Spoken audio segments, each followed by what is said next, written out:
yeah, we want retribution. Oh yeah, we want retribution. Yeah, we ran out of patience. Boil up with the cold hard hatred.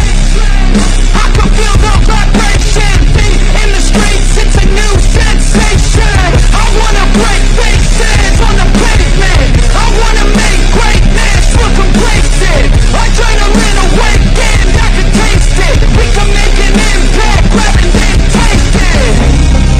Like a disease, bring them to their knees. Takes a thing to see. Just like the wind.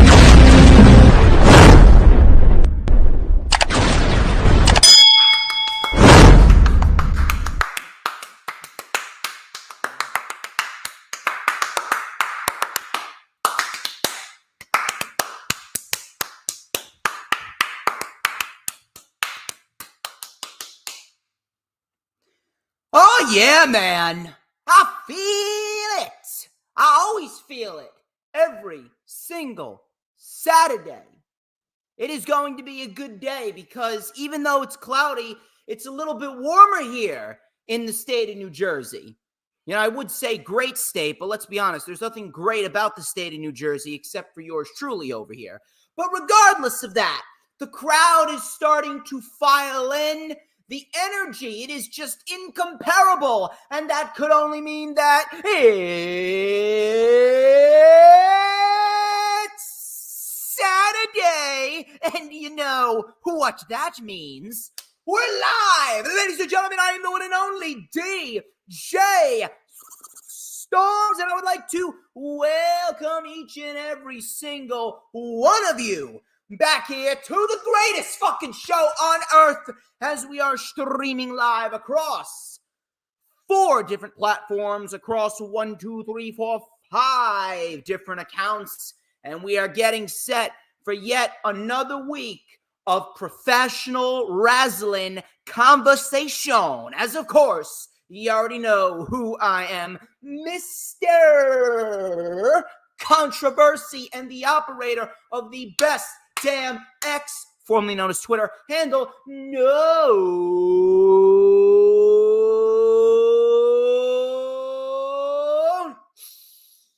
Stop what you're doing. Stop. There is an oh so particular scent within the air today. It is a scent that many of you know. So if you can, I would like for you to stop and take a nice big inhale with me and feel that oxygen pulse through your veins. And I want you to go, oh, so nice. You got to do it twice. You already did it once. You got to hit it a second time because, oh my God, you just cannot get enough of it. So please, everyone together now. Oh, hit that hat trick, people. You did it once. You did it twice. Now it's time to hit that hat trick, because 3 is a magic number. So please hit that hat trick with me and go. Oh,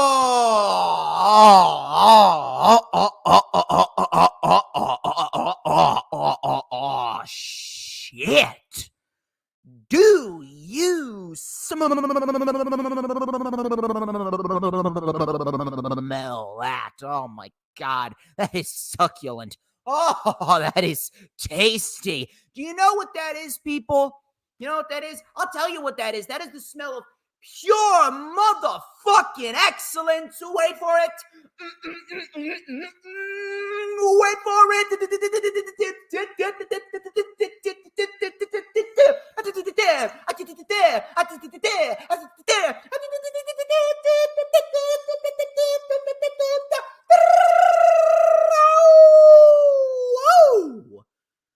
To mankind, I am on fire. All day, every day, I'm on fire. DJ Storms is on fire. Call me Alicia Keys. Anyway. I hope that you guys are having a wonderful weekend thus far. I got a nice long weekend ahead of me because I'm off on Monday. I will get into that a little bit later. I also got a haircut. I am looking fucking fresh today now, aren't I? But this is the official Lightning Flash update for Saturday, 4/20, for all you fucking drug addicts out there. All you fucking bums and drug addicts out there, it's your day. It is your day, and you get to spend your day watching DJ Shizzle Dizzle talk about professional wrestling like I always do. I hope that you guys are set and ready for another excellent show because we got plenty of topics to talk about, including some WWE releases. Which superstars are set to be called up in the draft? Could we see a couple of big surprises tomorrow night at AEW's first ever Dynasty pay-per-view? The Motor City Machine Guns could be headed to All Elite Wrestling. MJF may have already signed a new deal with AEW.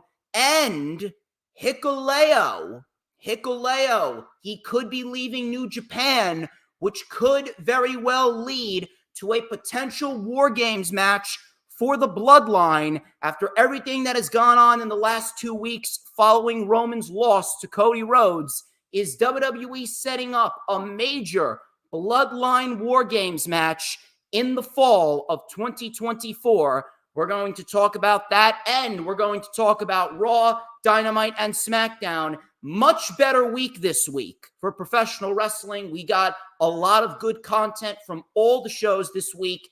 It was almost as if everyone was listening and they realized, oh shit, we've been lacking. Raw's been lacking. SmackDown's been lacking. Dynamite's been lacking. It's almost as if everyone was listening to DJ Shizzle Dizzle and they realized, you know what? We need to give DJ Storms something of substance to talk about on his show this week. Raw, Dynamite, and SmackDown, much better shows than the previous 2 weeks. We're going to go over everything that happened on those 3 main weekly shows. No Rampage review because Rampage is taking place tonight, right after Collision. We got a live 3 hours of pro wrestling. Plenty of good shit tonight. We got the bunkhouse brawl between the Don Callis family and the Blackpool Combat Club. We got Pac and FTR taking on the Elite. Sky Blue will be taking on Layla Hirsch.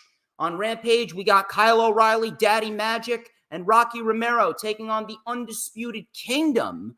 We also got the Acclaim taking on the Guns on Collision. Plenty of good shit going down tonight on Collision and Rampage as we head into Dynasty tomorrow.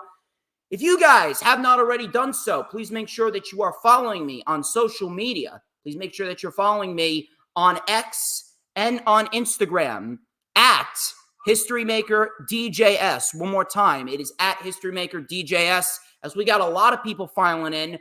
Thank you to James Punaseca. Thank you to Peanuts. Thank you to Hooligram. Thank you very much to the Final Hoss, Grega John, Raging Girl Gamer decided to jump on in the chat. You are fucking amazing. Thank you very much for stopping on by. I greatly appreciate you, and I'm glad that you decided to take time out of your weekend to spend some time with the devil himself, the greatest man that ever lived, the final boss of the IWC, known as DJ Storms. But please make sure that you're following me on X and on Instagram at HistoryMaker DJS. One more time, at HistoryMaker DJS. You can add me on my personal Facebook as well. For collaborations and business inquiries, please send me an email. My email is, of course, StormsTakeOver@gmail.com. Like the official DJ Storms business page, and I may just send you an invite to join the official DJ Storms Posse group on Facebook. That is, all those links are in the description. We're currently live on the DJ Storms Posse group page. We're live on the business page, and we're live on Rumble. I'm on Rumble as well, so please, if you guys have not checked me out on Rumble, go check me out on Rumble. We got plenty of good content over there on Rumble, a lot of the content that you see on YouTube as well. In addition to that, please make sure that you hit the like button no matter where you're watching it from, whether you're watching it on Twitter or X, whatever the fuck you call it, YouTube, Facebook, or Rumble. Hit the like button. It is incredibly vital that you do so. And share the stream out on all platforms of social media, whether it be X, Instagram, Facebook, Pinterest, Tumblr, Snapchat, TikTok, Twitch, Rumble, whatever social media platform that you may be on. Share it out, get the word out there, and make sure we get as large of a crowd as possible, because let's be honest here, Everyone needs their dosage of DJ Storms. It is a known fact that I make people's lives better. I didn't make the rules. Yes, I did. In addition to that, please make sure that you hit the subscribe button on my channel if you haven't already done so. We are less than 30 subscribers away. That is right, less than 30 subscribers away from hitting 2,500 subscribers. Big, big milestone for the DJ Storms brand. So please, if you haven't already done so, tell your friends, your family members, your cousins, your brothers, your sisters, your aunts, your uncles, your dogs, your cats. Please make sure you tell everyone that you possibly can tell to subscribe to DJ Storm so we can reach yet another milestone. And, of course, now that I'm monetized, y'all got a job, and it's to get those super chats in there, to get those super thanks in there, to get those super stickers in there. I know that Raphael and Hoolagrim, they've already committed. Hoolagrim is the first and only channel member so far. He is on the Posse introduction phase. So if you guys are looking to become a channel member, you can go and join the channel membership and you'll get some special perks. The higher that you pay, the more perks that you get, including custom-made emojis, exclusive content, high priority. Look at that, Final Hoss. Final Hoss, you fucking beast. $2 super chat by the Final Hoss. Acknowledge the tribal chief of the IWC. Everyone should follow in the footsteps of the Final Hoss and keep on getting those super chats in there. Thank you very much. I greatly appreciate you. You are the fucking man. Get those super chats in there, those super thanks, those super stickers, and I will make it a priority to read them because when you show support to me, I show support to you. That's how I roll. In addition to that, when you hit the subscribe button, when you hit that subscribe button on my channel, you got to make sure you hit that notifications bell with a huge coup de grace because that way you are going to know whenever I pop up on YouTube. Because whenever I pop up on YouTube, oh, baby, you already know it is the best time to be on YouTube. You know why? Because it is the only time that you are going to get to see this glorious sideburn chin strap combination and this beautiful mustache right here. You already know what time it is. I'm going to break it out. Oh, yeah, baby. Look at it. Look how fucking gorgeous this is. Beautifully crafted magical ace black comb. But I'm not going to have this for long because I'm going to be getting some custom-made DJ Storms combs. And oh, my God, it is going to be absolutely exquisite, spectacular, fantastic, glorious, whatever positive adjective that you can conjure up out of the Webster Dictionary. It is going to be absolutely amazing. They're coming in very, very soon. So if you guys want a custom DJ Storms comb, so that way you can be good. If you want to be as good as I am, be sure to hit me up on all my social medias if you want a custom-made DJ Storms comb. They are coming in hopefully by the beginning of May, and I should very well have them. I should very well have them by May 2nd, and I'll be at 80s WrestleCon on May 4th in the Menon Arena in Morristown, New Jersey. It's going to be great. I'll be doing a live stream from there just like I did last year. Holy shit! Holy shit! Raging Girl Gamer. Raging Girl Gamer. I think that Raging Girl Gamer may have just earned the title of the tribal chief of the DJ Storms posse. I may be the final boss, but Raging Girl Gamer, she is the head tribal chief of the posse. 5 memberships. My God, you are an absolute fucking boss in every sense of the word. I greatly appreciate you. I hope that you and your husband are doing fantastic. And I greatly appreciate all the support that you've shown to me. It means a lot being just a 25-year-old kid from New Jersey. You are an absolute fucking legend. Keep on doing your thing. And by the way, congratulations. You're actually on the road to 3,000 subscribers. I can't even believe I'm fucking playing catch up to a raging Twitch streamer. It's unbelievable. I'm playing catch up to Raging Girl Gamer right here. Holy fuck. And she's a new member. How much of a fucking boss is Raging Girl Gamer? My God. You already know the drill, people. You already know the drill. Oh, in addition to that, a couple of collaborations that I have set in the coming weeks. On Monday, my boy, yeah, I see that you're throwing out the emojis in there. If you see those emojis, people, that is my logo, the classic green logo, JV Thunder as well.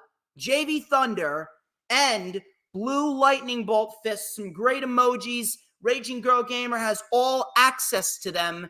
She is absolutely fucking amazing, and she is going to be using them quite often. Now I don't know, Hologram, if you're still in here, I think Raging Girl Gamer just overtook you. I love you, Hologram, but I honestly think that Raging Girl Gamer just overtook you as the head posse member. You got some competition, Hologram. You better step up your fucking game. But speaking of Hologram, I am actually set to collaborate with Hologram on Monday. At 2 p.m. Eastern Time. Me and Hologram, we will be partners on the Rewind for AEW Dynasty. We're going to go over everything that goes down tomorrow in St. Louis. I expect St. Louis to bring the energy for the first time ever AEW Dynasty show. I am looking forward to it, and I hope that everyone here is going to join us on Monday for the Rewind. Speaking of Dynasty, shout out to Princess Skywalker. Princess Skywalker had me on her channel twice this week. And I'm greatly thankful for Princess Skywalker for having me on the Skywalker Lowdown show. That was on Tuesday. And then on Thursday, I was on her show. She was on my show. Tuesday, I was on her show. Thursday, she was on my show. She was on the rundown for AEW Dynasty, where we went over everything in depth. A little bit of technical difficulties, but we still had a fun time. I see that Dee Dee has also decided to stop by. Dee Dee, I don't know if you know this, but Raging Girl Gamer just gifted 5 memberships, and she is officially a new member. You need that shirt? You need a DJ Storm shirt. Hit me up on social media. I got Venmo and I got Cash App. You can send me the cash, and then you send me your address, and I will get you a DJ Storm shirt, and I'll get you a DJ Storm's comb as well. So please hit me up after the stream, and we could talk about some business, and we're going to make you an elite member of the DJ Storms posse. Dee Dee, if you're watching, y'all better get some people in here to donate some super chats, because this is fucking big. Raging Girl Gamer may have overtaken you as the #1 fan. I don't know about you, Dee Dee, but you got some competition. I think that you got to step up your game. Anyway, just remember, on Monday, Rewind for Dynasty with my boy Hologram, and then on Wednesday, I will be heading over to the Wrestling with Savage channel. Go look him up. He is a fucking beast. He's charismatic and loud, just like I am. And I was on a show last year. I believe it was the rundown for Double or Nothing last year, in which he came on my show. And now I'm coming on his show. It's going to be the Dynamite Watch Along on Wednesday. Go look up Wrestling with Savage. It is incredibly vital that you show him some support, because when you show him some support, you show me some support. I will be on his stream. We're going to be talking about All Elite Wrestling Dynamite. We're going to be talking about the fallout from Dynasty. I greatly appreciate him inviting me back on his channel. And on Friday of next week, I will be in Rutherford, New Jersey for ISPW War at the Williams Center. Gunner Trash is going to be there. Gangrel is going to be there. Crowbar is going to be there. Colton Charles is going to be there. All top-tier independent professional wrestlers here in the state of New Jersey. They're going to be there. That's going to be at 7:30 p.m. Eastern Time in Rutherford, New Jersey at the Williams Center. I will be there. I'll have some DJ Storms wristbands. I may have some DJ Storms t-shirts to sell. If you're interested and you're going, please make sure that you hit me up. Anyway, enough of the self-brand promotion, the advertisements. I think we're getting way too far into that, because we got some shit that we got to talk about. Let's get straight into the news, rumors, and reports that we got going on over here.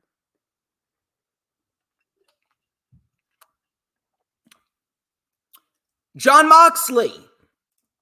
Jon Moxley, last Friday, April 12th, in Chicago. Jon Moxley, he won the IWGP World Heavyweight title after beating Tetsuya Naito in the main event. And per Bodyslam.net, minus his appearance last week on Dynamite and this upcoming Wednesday, Jon Moxley has been granted some time off from AEW after winning the IWGP World Heavyweight Championship. He is actually going to be involved in the next couple of New Japan Pro Wrestling events. And for all we know, he could be traveling to New Japan Pro Wrestling sooner rather than later to compete in some events all the way in the East. And I have absolutely no problem with that. I think that it's great that Jon Moxley won the IWGP World Heavyweight Championship. Not just for him, but for AEW as a whole. Jon Moxley, if you think about it, Jon Moxley, at this stage of the game, Jon Moxley's a made man. Jon Moxley's a made man, and you really don't want to have Jon Moxley in a position where he's going to be fighting for championships because it doesn't feel like he needs to be a champion right now, at least in All Elite Wrestling. It's a little bit of a different vibe in New Japan Pro Wrestling. I don't know what it is, but when I watch Jon Moxley on New Japan versus when I watch him on AEW, it almost seems as though Jon Moxley has much more of an interesting vibe in New Japan Pro Wrestling. And I'm guessing that that's because he's done almost everything there is to do in All Elite Wrestling. So why is it that he needs to go and continue to win matches and continue to be put in high priority situations on AEW TV? On New Japan television, that's a bit of a different story because he's never won the IWGP World Heavyweight Championship until now. And he is the first and only man in history so far to have won the IWGP World title, the AEW World title, and the WWE World Championship. That right there is fucking historic no matter how you look at it. But Jon Moxley winning the IWGP World Heavyweight title, that could be a great thing for AEW as a whole, not just Jon Moxley. Moxley, at this rate, he's felt like he has done almost everything there is to do in All Elite Wrestling. Maybe he can have a TNT title run. Maybe he can have a Continental Crown title run. But ultimately, people look at Jon Moxley and they look at a guy that really should be putting other people over. But as we speak right now, with Jon Moxley taking a little bit of a break after Wednesday, going over to New Japan, doing his thing as the IWGP World Heavyweight Champion, that is going to give more opportunities for talent that have not gotten the same type of booking and showcase as Jon Moxley to branch out and do their thing, get some TV time that maybe they wouldn't have gotten if Moxley was still there. Moxley taking a break and going to New Japan for the time being, that is going to give AEW TV a fresh feel with fresh talent. This can only be seen as a positive thing.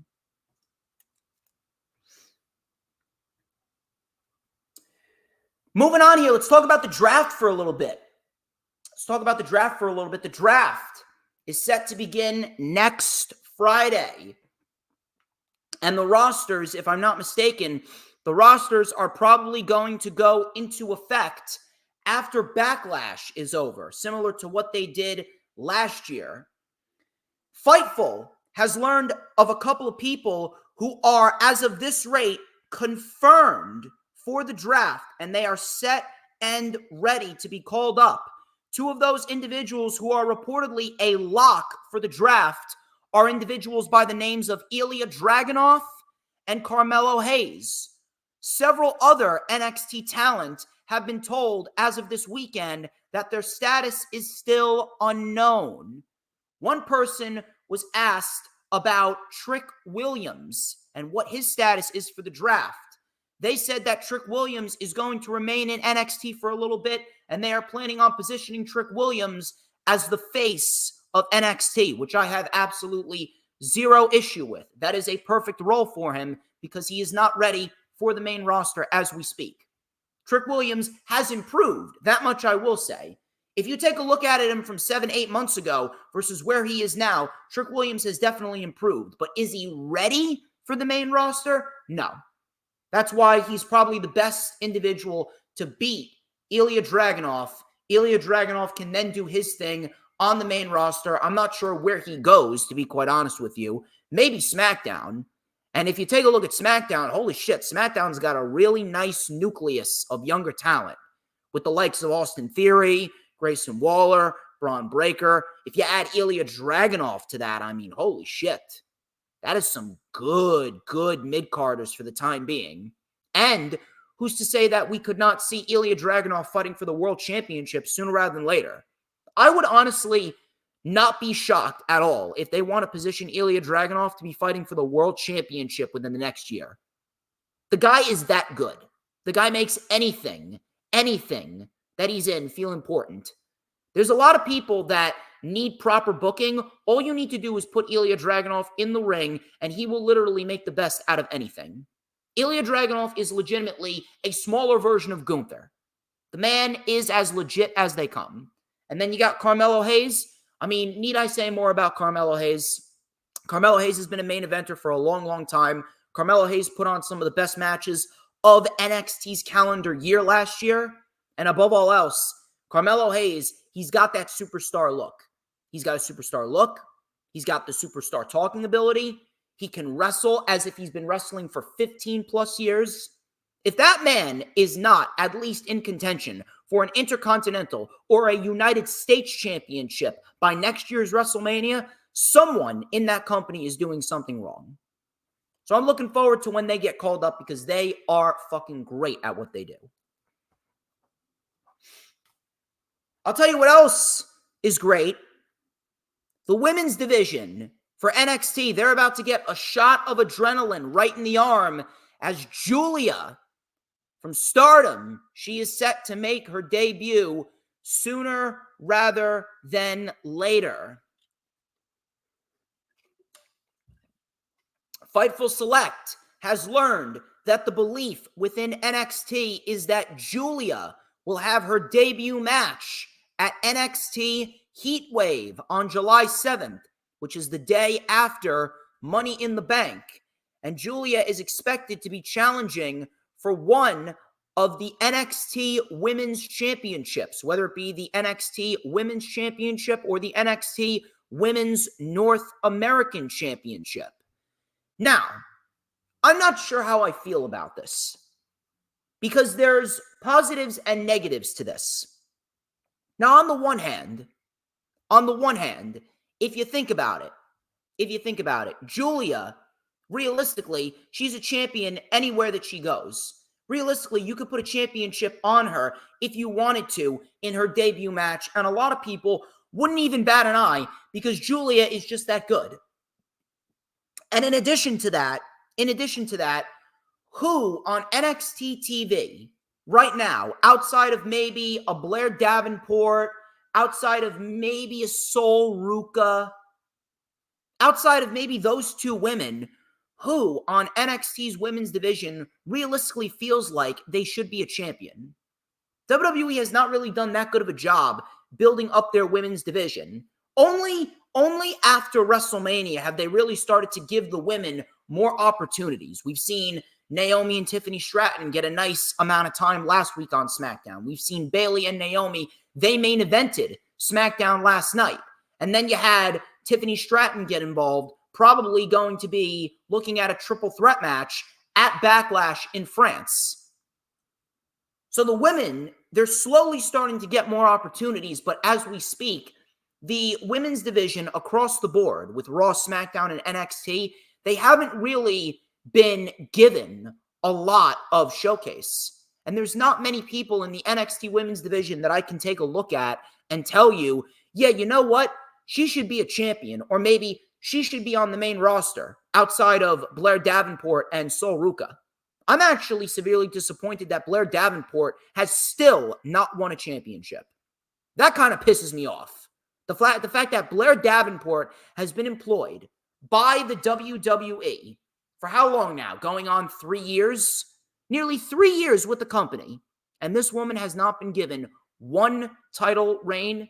Even if it's for a mere 3 weeks, you haven't even given her one single championship title reign. I mean, holy shit, it's like Candice LeRae 2.0.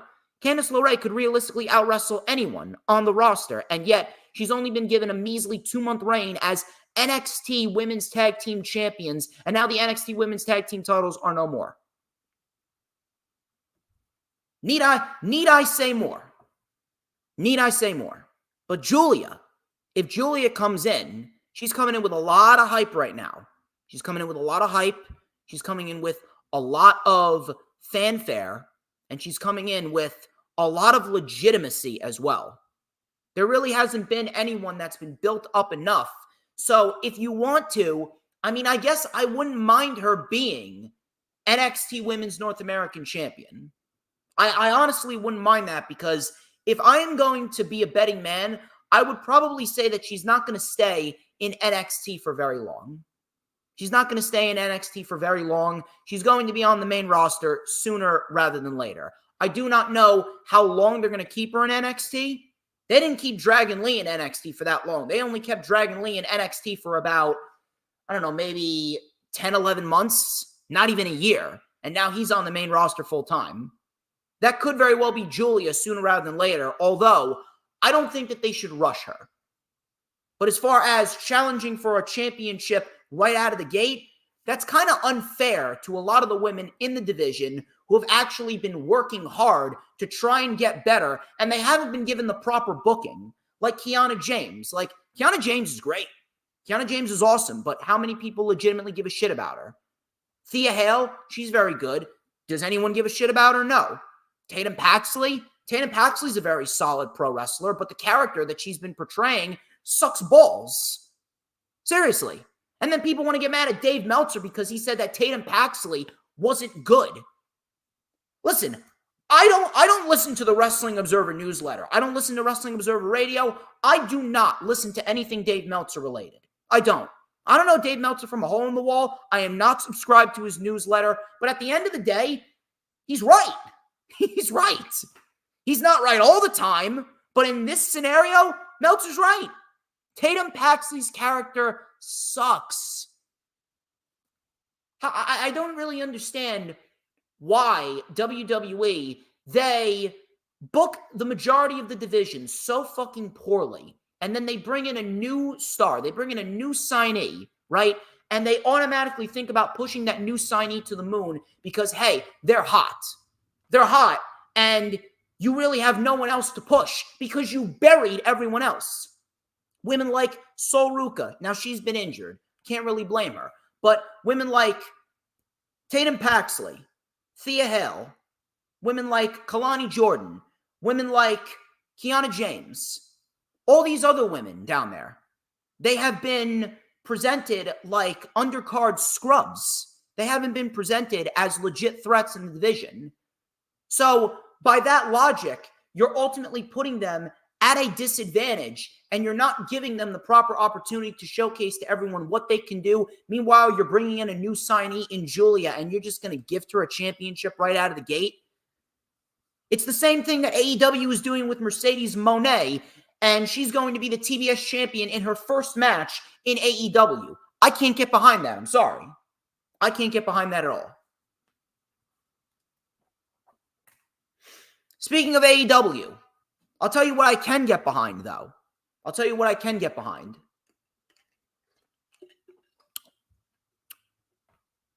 Dynasty. That is tomorrow. Young Bucks actually spoke in an interview regarding a few big surprises to take place at AEW Dynasty. They claim that nobody performs in big tag team matches like them and to expect some big surprises. This has gone on to fuel a lot of speculation in the IWC, and then Dave Meltzer added on top of this report stating that the scapegoat, Jack Perry, his match with Shota Umino last Friday in Chicago, that was his final match with New Japan Professional Wrestling, and he is said to begin with AEW and start back up again with them imminently. And I made a bold prediction that we will see scapegoat Jack Perry make his return to AEW. He's going to help the Young Bucks beat FTR. He will help the Young Bucks beat FTR, and he is going to be aligned with the Elite going forward, and it is going to be something that is going to really make him into a star, if not already. Listen, I don't give a fuck what anyone says.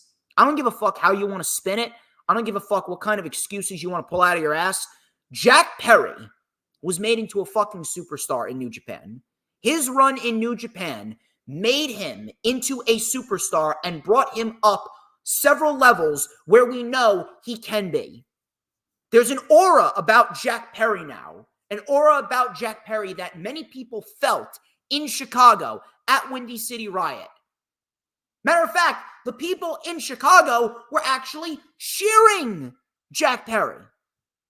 Majority of the crowd was actually in favor of Jack Perry, and the man's a fucking heel. The man is a fucking heel. And the people in Chicago, of all places, the place in which the individual that he helped get fired from AEW lives, they were cheering for him. Need I bring more information to the table? Whether you want to admit it or not, Jack Perry is a fucking star now. Jack Perry was made into a star because of the unfortunate events that took place at All In. That shit was a blessing in disguise for Jack Perry. And now he's going to come back. He's going to be paired with the Elite. Him being paired with the Elite is going to generate a new sense of heat for him. And he could very well be a singles champion in AEW before the end of the year. For all we know, this could very well move him up the ladder to be competing for the world title by next year's All In. I'm telling you, Jack Perry, when he comes back, which I believe will be tomorrow, it is going to make headlines, and he is going to generate a lot of heat and a lot of interest in what the Elite are doing. And whoever goes up against Jack Perry could very well be considered a major babyface. Hell, for all we know, maybe Jack Perry could be treated like a conquering hero when he comes back. I call Jack Perry. He's going to cost FTR the match tomorrow at Dynasty. Last night during Smackdown, it really wasn't all sunshine and rainbows. The show was very good.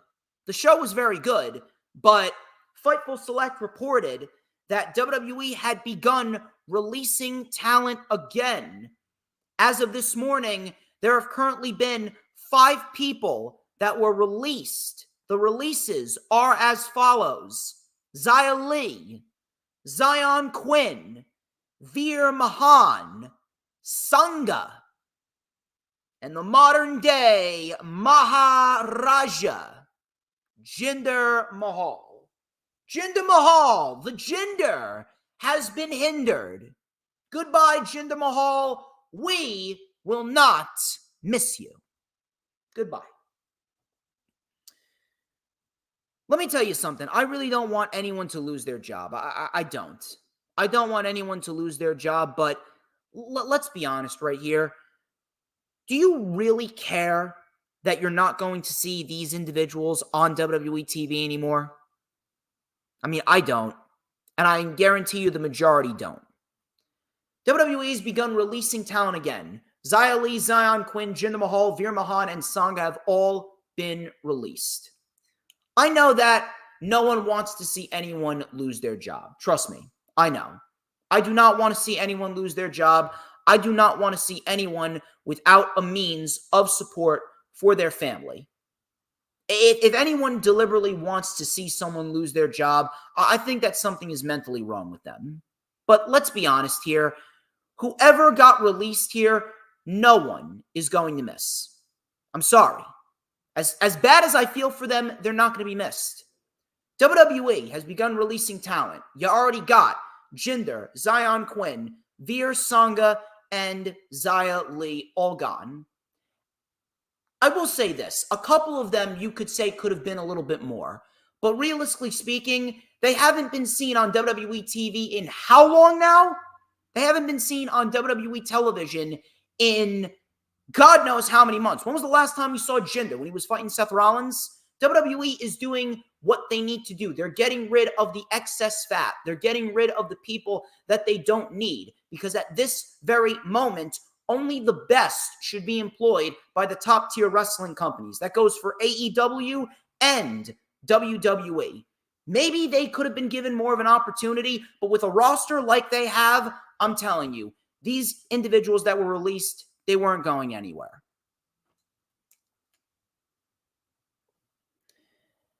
Moving on here.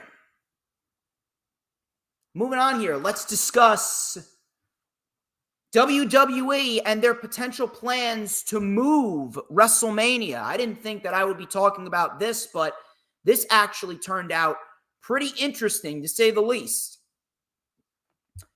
Fightful Select, they reported that WWE has been in talks about potentially moving WrestleMania 41 to the month of May instead of April, so that way they will not be interfering with the NBA playoffs.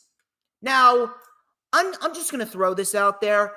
WrestleMania is not, and I will say this again, WrestleMania is not going to be hindered by the NBA playoffs. It's not. Nothing will be hindered by the NBA playoffs in terms of WrestleMania material. I really don't understand why this is even a conversation. It's honest to God not necessary. Now, would it be cool to have it in May? I guess you could say so. It would be a nice change of pace. It would be a little warmer. It's not going to be as hectic. Maybe it would be better if it is in the spring and summertime as opposed to April, where winter is just starting to come down. And then you got a city like Philadelphia.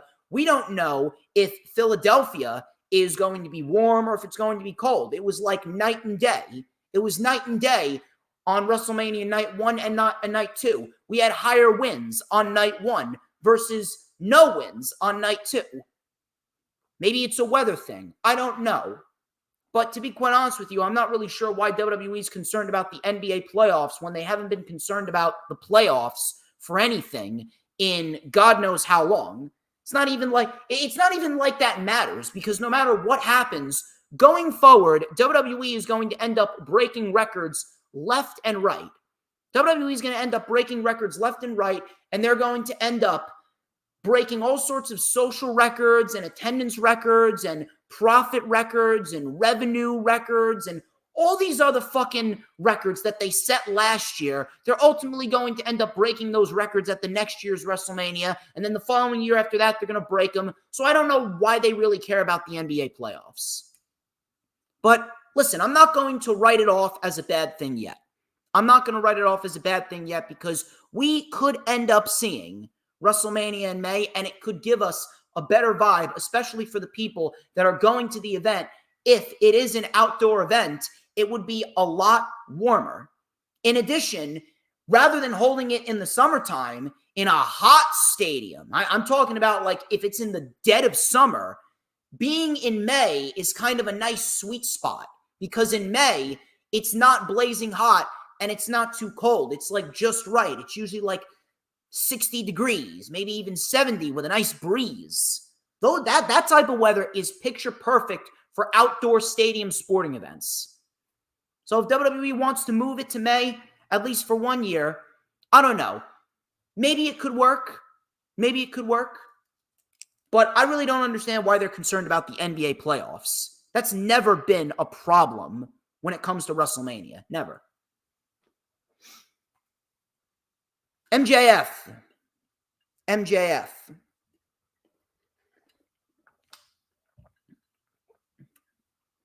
60 degrees is best. Well, it all depends. Like, if we get a little bit of a breeze, I wouldn't mind it being 70. Because when you get a breeze and it's 70, that shit right there is perfect shorts weather. It's shorts weather, and you won't just sweat by just standing out there. But let's talk about MJF for a minute. A lot of people have been wondering what is going down with MJF. We haven't really heard anything since MJF. He reportedly met with AEW officials immediately after Big Business, and he discussed what was going down as far as his contract. PW Insider is reporting that MJF is still under contract with AEW.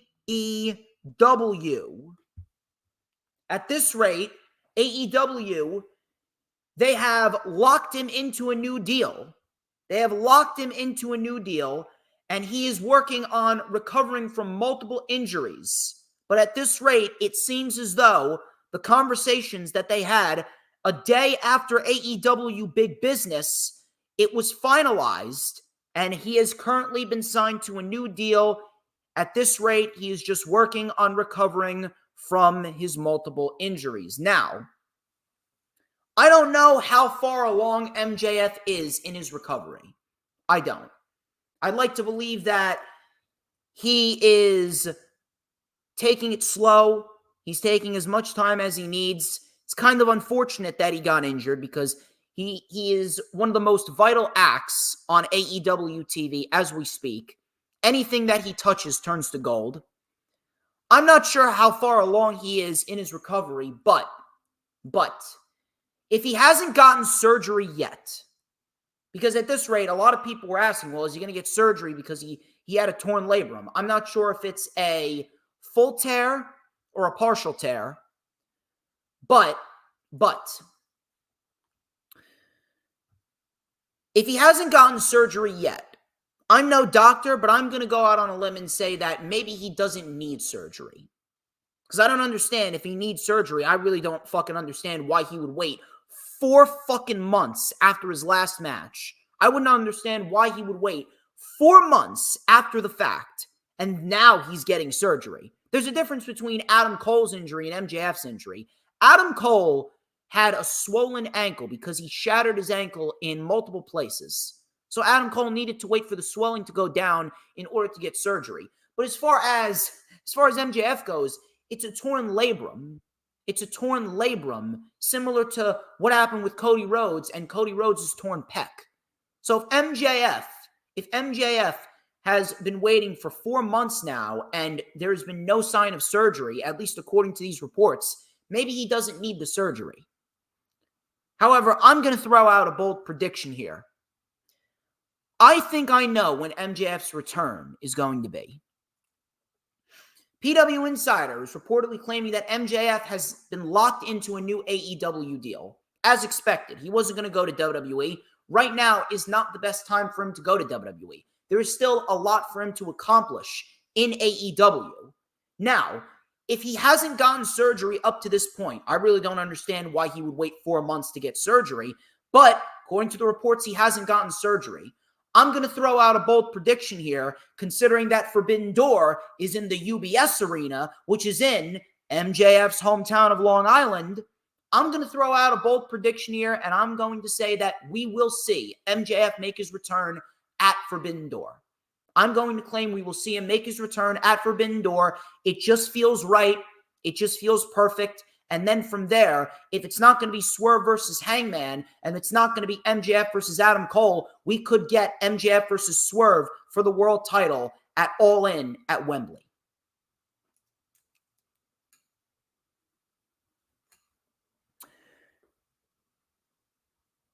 Let's discuss Erick Rowan here for a little bit. Erick Rowan apparently has canceled an independent professional wrestling appearance. According to PW Insider, Erick Rowan was originally slated to appear at East Coast Professional Wrestling, but the promotion pulled him because of new contractual obligations. PW Insider recently reported that Erick Rowan was seen in Pittsburgh last week, and that is where talent go to get their medical tests done before being signed. All signs have pointed to him being WWE bound. There's been a lot, and I mean a lot, of speculation going around. We've been seeing these barcodes flash up on the screen, which has taken us to these cryptic messages. We've seen these cryptic flashes across the screen at Raw and SmackDown. And it's led the people of social media to believe that WWE is doing something similar to the White Rabbit campaign that we saw in 2022, which inevitably led to the return of Bray Wyatt at Extreme Rules in 2022. Now, a lot of people have been throwing this idea out, and it does indeed look like we could get a Wyatt 6 faction in tribute to the late, great Wyndham Rotunda, a.k.a. Bray Wyatt. We could be getting Uncle Howdy. We could be getting Erick Rowan in there. Maybe we get a Braun Strowman in there. Maybe we get a Braun Strowman. Maybe we get a couple of other people as well, although I don't know who. It seems as though right now, Braun Strowman, Erick Rowan, and Bo Dallas, a.k.a. Uncle Howdy, those three individuals are to be expected. I'm not sure who else they're going to bring in. I could potentially see Alexa Bliss coming on in, and she could be the female mouthpiece, although I really do hope that we will not be seeing Alexa Bliss in the ring, because let's be honest here, Alexa Bliss is one of the worst female professional wrestlers of all time. But Alexa Bliss is someone that I can see in there. So we got those four individuals. I'm not sure who the other two will be, but as far as those four individuals, it does seem as if those will be the new Bray Wyatt tribute faction. And to be quite honest with you, I would not mind it. I wouldn't mind it. I'll give it a chance. But I can't help but feel as though it's just kind of played out. I don't even feel like it's necessary. I don't even feel like it's necessary to do a Bray Wyatt tribute faction. It feels as though Bray Wyatt should just be left as he is. We don't need to continue using Bray Wyatt's material or continue to throw out tributes to Bray Wyatt anymore. He's already passed. He can rest in peace, and we should just leave his memory as it is. I don't really think it's necessary for us to continue to profit off of his ideas and continue to push forth a faction in tribute to Bray Wyatt, because at this rate, it's not going to feel the same with Bray Wyatt not there.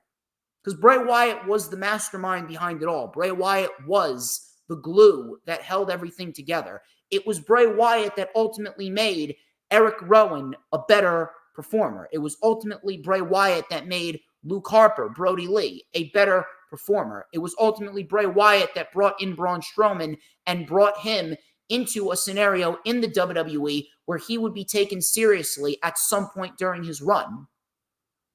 So without Bray Wyatt there, it almost doesn't feel necessary. It almost feels slightly disrespectful.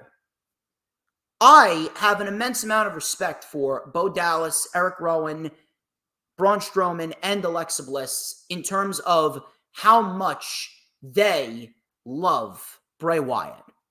And I know for a fact that the intentions are good. You want to leave Bray Wyatt's memory and his ideas with a good taste in everyone's mouth. I just don't feel as though it's necessary to make a tribute faction.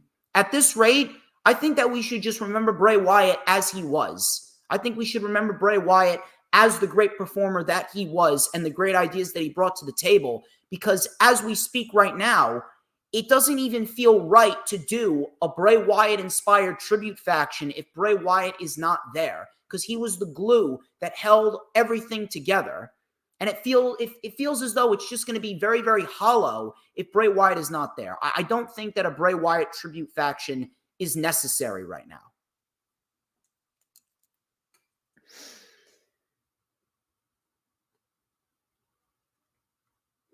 Moving on here, got a couple more reports before we get into the weekly show reviews. Motor City Machine Guns, Alex Shelley and Chris Sabin. They could very well be AEW bound. According to Bodyslam.net, Chris Sabin and Alex Shelley, who became free agents this month, could be close to signing with AEW. Could we see the Motor City Machine Guns as potentially one of the surprises for AEW Dynasty? I certainly would not mind that at all. I think that that would be phenomenal. And it would add a lot to the tag team division. Although, I said this before, I say that they would be better in WWE because WWE could use a shot of adrenaline in the arm when it comes to the tag team division. But in the end, if they sign with AEW, I think that they are going to be subjected to some great matches, and that could very well be your match at All In. If the Motor City Machine Guns come on in, we could be looking at Motor City Machine Guns versus the Young Bucks for the AEW World Tag Team titles at All In. And I sure as hell wouldn't mind it.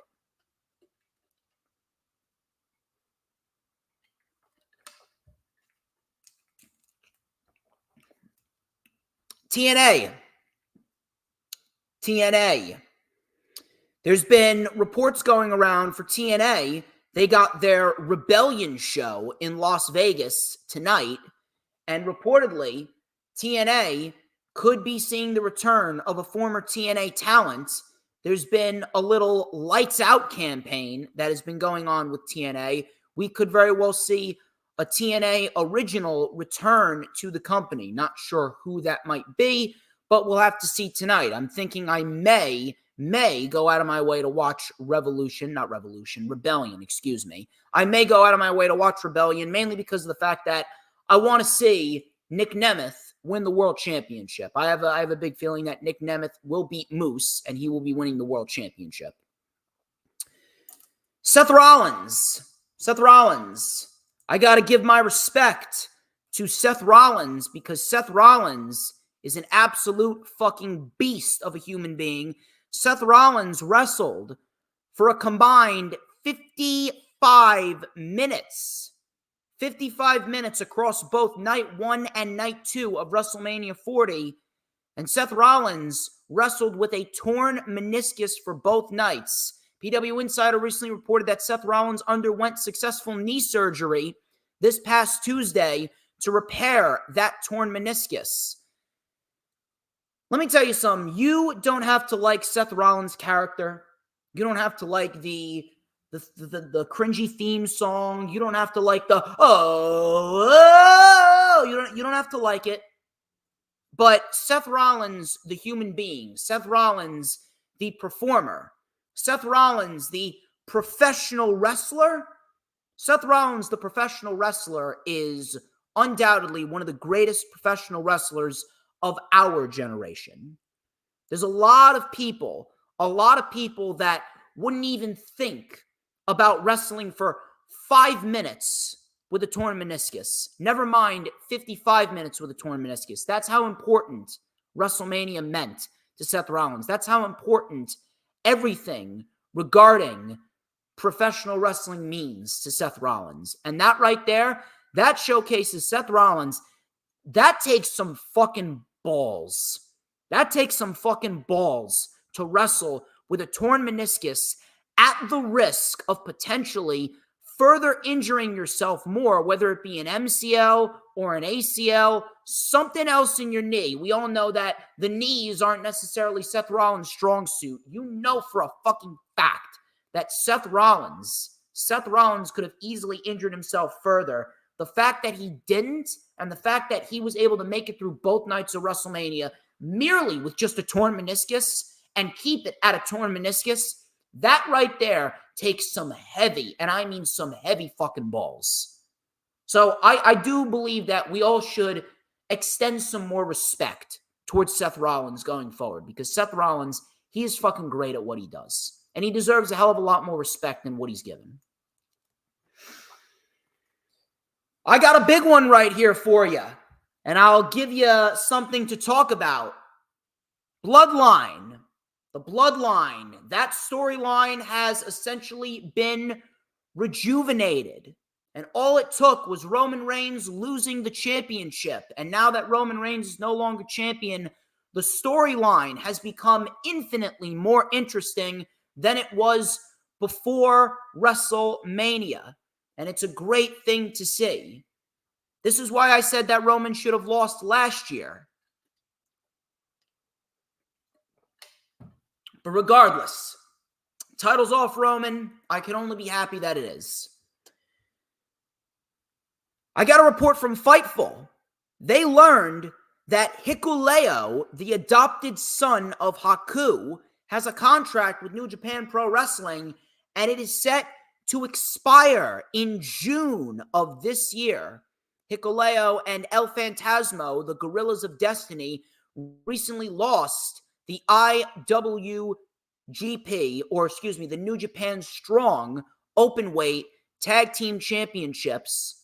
Recently lost them to Mikey Nichols and Shane Haste of TMDK, the Mighty Don't Kneel. That was back at Windy City Riot last Friday, April 12th. Hikuleo's contract is set to expire in June of this year.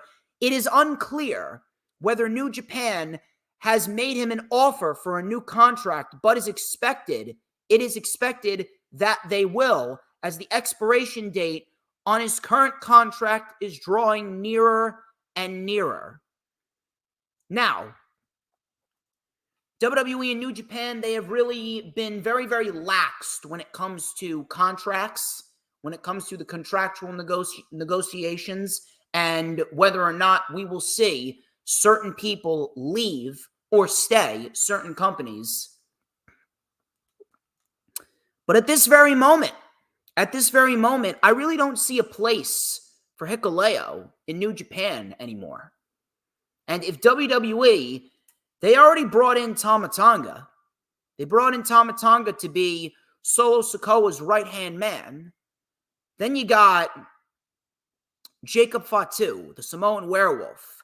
Jacob Fatu, who reportedly has already signed with the WWE. We're just waiting for his debut. I don't know about you guys, but I would find it very shocking if WWE does not go after Hikuleo, because we could be looking at a potential Bloodline Wargames. If you think about that,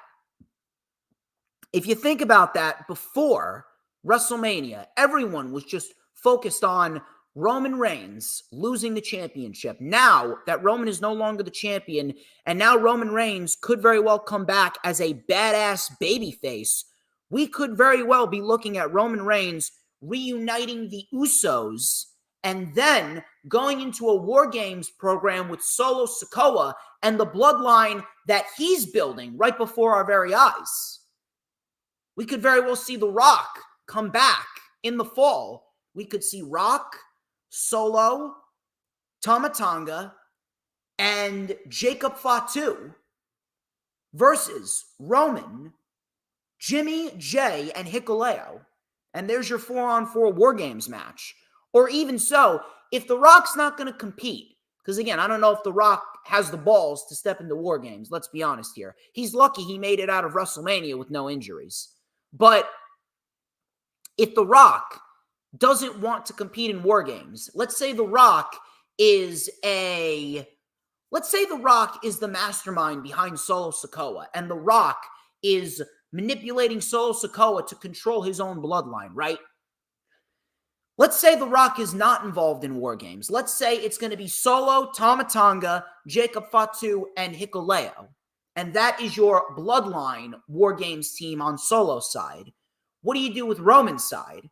Well, if Roman, Jimmy, and Jay, they already got their 3 guys, could we potentially see Sami Zayn rejoin with the Bloodline in a throwback from 2022 when Sami Zayn was the honorary Uso? Could we potentially see Sami Zayn get recruited by Jey Uso and Sami Zayn becomes the honorary Uso again for one night, and we could get Sami Zayn versus the Bloodline? But Sami Zayn now will be on Roman's camp, and Roman, Jimmy, and Jay, and Sami will have to contend with Solo's Bloodline. I don't know about you guys, but we have a lot, and I mean a lot of good material over the course of the next year, whether it be Roman and Solo, a Bloodline War Games match. We could see Jimmy and Jay versus Jacob Fatu and Tama Tonga. We could see something along the lines of that. Roman Reigns versus The Rock. The Bloodline storyline has now become infinitely more interesting because Roman Reigns is now no longer the champion. It's unbelievable what one little thing could do. what one little thing could do. SmackDown now feels more whole. Already, the first 2 weeks of SmackDown, following WrestleMania, the first 2 weeks of SmackDown has been better than anything that WWE did on SmackDown throughout 2023. Whatever the fuck we got last year with the Bloodline, I said it once, I'll say it again. It was nothing but bullshit. It was bullshit. It was lame. It was forced. What we're getting now we're getting some intriguing shit with the Bloodline, especially after what happened last night on SmackDown and Kevin Owens was left in a fucking bloody mess. That could very well be a reason for Sami Zayn to come on in and help the Bloodline. Just throwing it out there. But WWE, a lot of good things could be on the horizon for WWE if they play their cards right with the Bloodline going forward. The Bloodline, now that Roman Reigns is no longer the champion, has become infinitely more intriguing. With Hikuleo's New Japan Professional Wrestling contract coming up, could we see Hikuleo get picked up by WWE? Are we looking at a Bloodline Wargames match in November? Do we see The Rock get involved? Or if The Rock is going to be a background player, could it be Solo, Jacob Fatu, Tama Tonga, and Hikuleo taking on Roman, the Usos, and then maybe we see Jey Uso recruit Sami Zayn? Or maybe The Rock is involved and it's 5-on-5, and then you got Roman, the Usos, Kevin Owens, and Sami Zayn on Roman Reigns' side of the Bloodline. Maybe we get 2 honorary Usos for one show at War Games. I don't know about you guys, but a Bloodline War Games is looking more and more likely as we get deeper and deeper into this angle.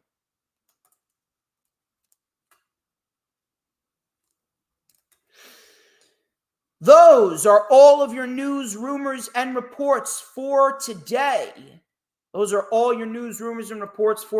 I hope that you guys are having a fun time. We are over an hour into the stream, and we got 3 shows to go over. And we are going to get down into it. Hope that everyone has been having a good weekend as well. Please do not forget to hit the subscribe button and send in those super chats, send in those super stickers, send in those super thanks. We already got the final horse who just sent in a $2 super chat. And then you got Raging Girl Gamer, who recently just became a channel member, and she gifted 5 DJ Storms Posse memberships. Telling you, it is a big perk if you guys are going to come on in and you guys are going to become members and you guys are going to be top tier, and I mean top tier supporters. We had some recent member activities. I see that Dylan, Blazed Radio, Grega John, Jerry, and Mo Green. I'm telling you, Raging Girl Gamer, you are an absolute fucking beast. An absolute fucking beast of epic proportions, and I greatly appreciate you. Thank you very much for gifting some memberships. But as we speak right now, we're going to get into the weekly shows. If you guys want to hit that join channel button, or if you guys want to hit those super chats, super stickers, and super thanks, I'd highly encourage you to start doing it right now, because we are going to get into Monday Night Raw. Monday Night Raw this week. Monday Night Raw, much better than it has been this year. And I'm very, very happy that Triple H finally decided to give us some substance on Monday Night Raw and on SmackDown. Monday Night Raw was a very solid show from start to finish. A lot of good wrestling. We built towards Backlash. We built towards certain shows in the future. We got some championship matches being set for future shows. We got ourselves a lot of good things to look forward to. And it looks like WWE, they righted the ship because they started off on the wrong foot this year. January, February, and March were actually very, very, very bad months for WWE TV.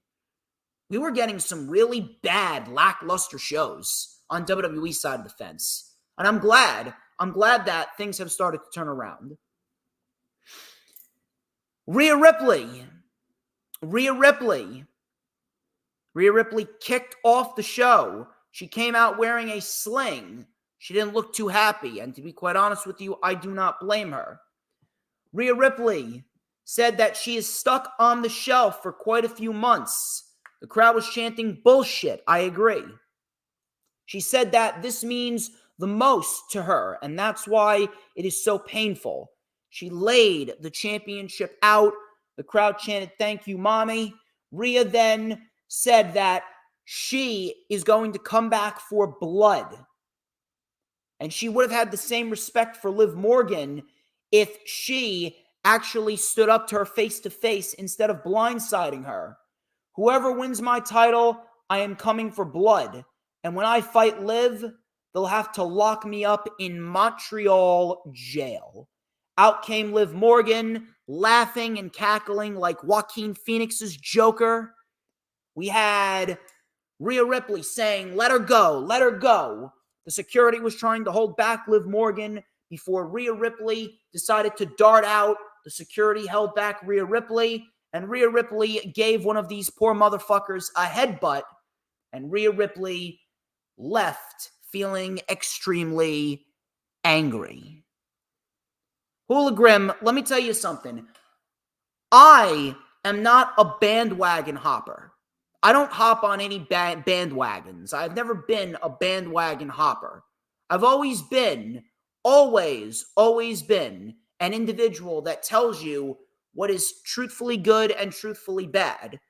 The Bloodline storyline reached its ceiling with Roman Reigns as the champion. It was time for him to lose the championship so we could enter that next chapter. Now that he's lost the championship, now we can actually get some intriguing shit going on, because whatever the fuck happened last year, it was a bunch of fucking horse shit. It was a bunch of horse shit. The Bloodline Civil War shit that we got last summer was lame.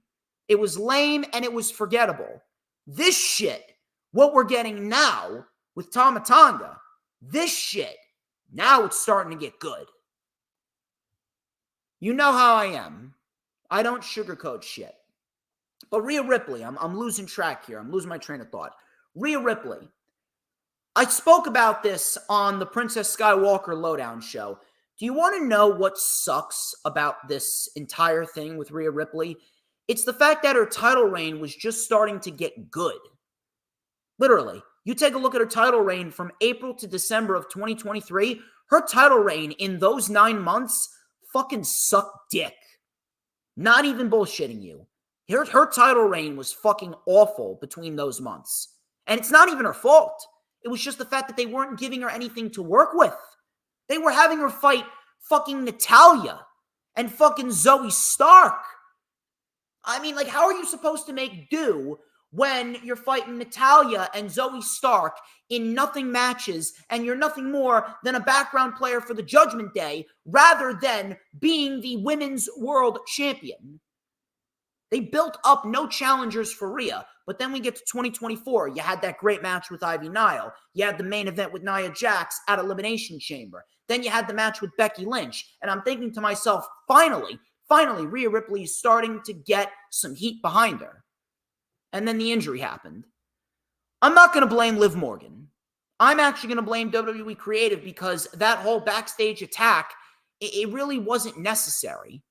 The backstage attack wasn't necessary, and it's kind of fucking stupid that they would go forth with that backstage attack when you could have done something in the ring, which would have been a little bit more safer. Either way, it is what it is. Now, the women are competing in a battle royal on Monday. Pretty lame stipulation, if you ask me. They're competing in a battle royal on Monday to crown a new champion. I don't know about you guys, but I honestly believe that the best course of action would be to give it to Liv. Liv is probably the best course of action, because Liv Morgan at this moment, with her potentially being a heel, because let's be honest here, no one's going to boo Rhea Ripley. Rhea Ripley, she's not a heel anymore. Rhea Ripley is just too beloved. She's too beloved by the crowd to be a heel. So at this very moment, the best course of action would be to get Rhea Ripley away from the Judgment Day and have Rhea Ripley be a standalone backstage babyface on her own. And Liv Morgan could be the fucking heel. I don't think we've really gotten a chance to experiment with a heel Liv Morgan yet. And Liv Morgan winning the championship, that would make sense for Rhea Ripley to come back and win the championship back from her.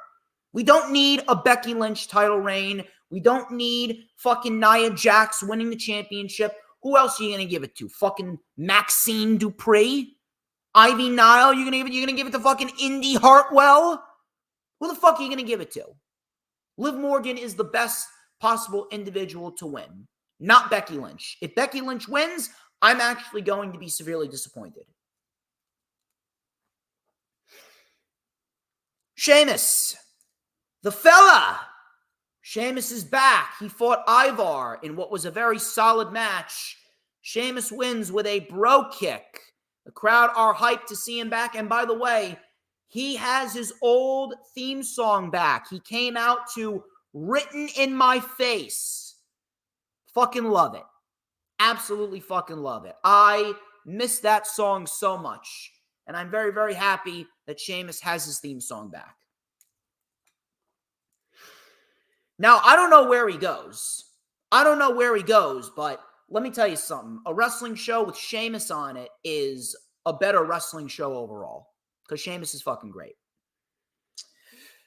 Triple H came out with Adam Pearce. They were going to reveal the new set of tag team championships for the Monday Night Raw brand. They brought out the Awesome Truth. The crowd was chanting, "You deserve it." No, they don't. Triple H congratulated them. He introduced the new World Tag Team Championships. They looked okay. R-Truth thought Triple H was a magician. R-Truth acting like a fucking retard. Couldn't fucking stand it. Miz tried to talk some sense into R-Truth. R-Truth then called Triple H Tommaso Ciampa. And I'm here thinking to myself, can we just get this fucking over with? I'm here thinking to myself, how the fuck can anyone justify this fucking retard and a man in The Miz who realistically shouldn't be anywhere near a championship? How can anyone justify the Awesome Truth winning the tag team titles at WrestleMania? I honest to God don't get it. I really don't get it. Now they fight DIY next week. Get the fucking titles off of them. Get the motherfucking titles off the Awesome Truth and get them off the Awesome Truth now. I am sick and tired of this bullshit. If R-Truth actually was portrayed like a threat, maybe if R-Truth was actually presented like a credible in-ring performer, because let me tell you something, even at 50 years old, R-Truth can actually fucking wrestle. He can. So I don't understand why he's presented like a fucking retard. Awesome Truth, I don't give a fuck how over R-Truth is. I don't give a fuck how funny he is. R-Truth should not have gotten the tag team titles with The Miz at WrestleMania. In addition to that, who gives a fuck about a 50-year-old R-Truth getting a WrestleMania moment? We got bigger priorities rather than giving a 55-year-old R-Truth or a 50-year-old R-Truth and a 43-year-old Miz a WrestleMania moment when Miz has already had his WrestleMania moments, and R-Truth, he's had a career that a lot of people would kill for. Realistically speaking, if I was running the WWE, I wouldn't even employ R-Truth.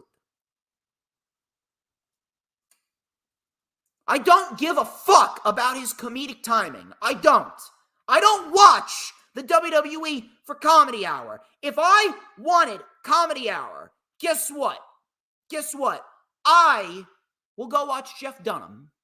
I'll go watch Jeff Dunham. I'll watch Gabriel Iglesias. I'll watch Sebastian Maniscalco. I will watch those guys if I want to laugh. When I watch my wrestling, I want shit to be treated fucking seriously.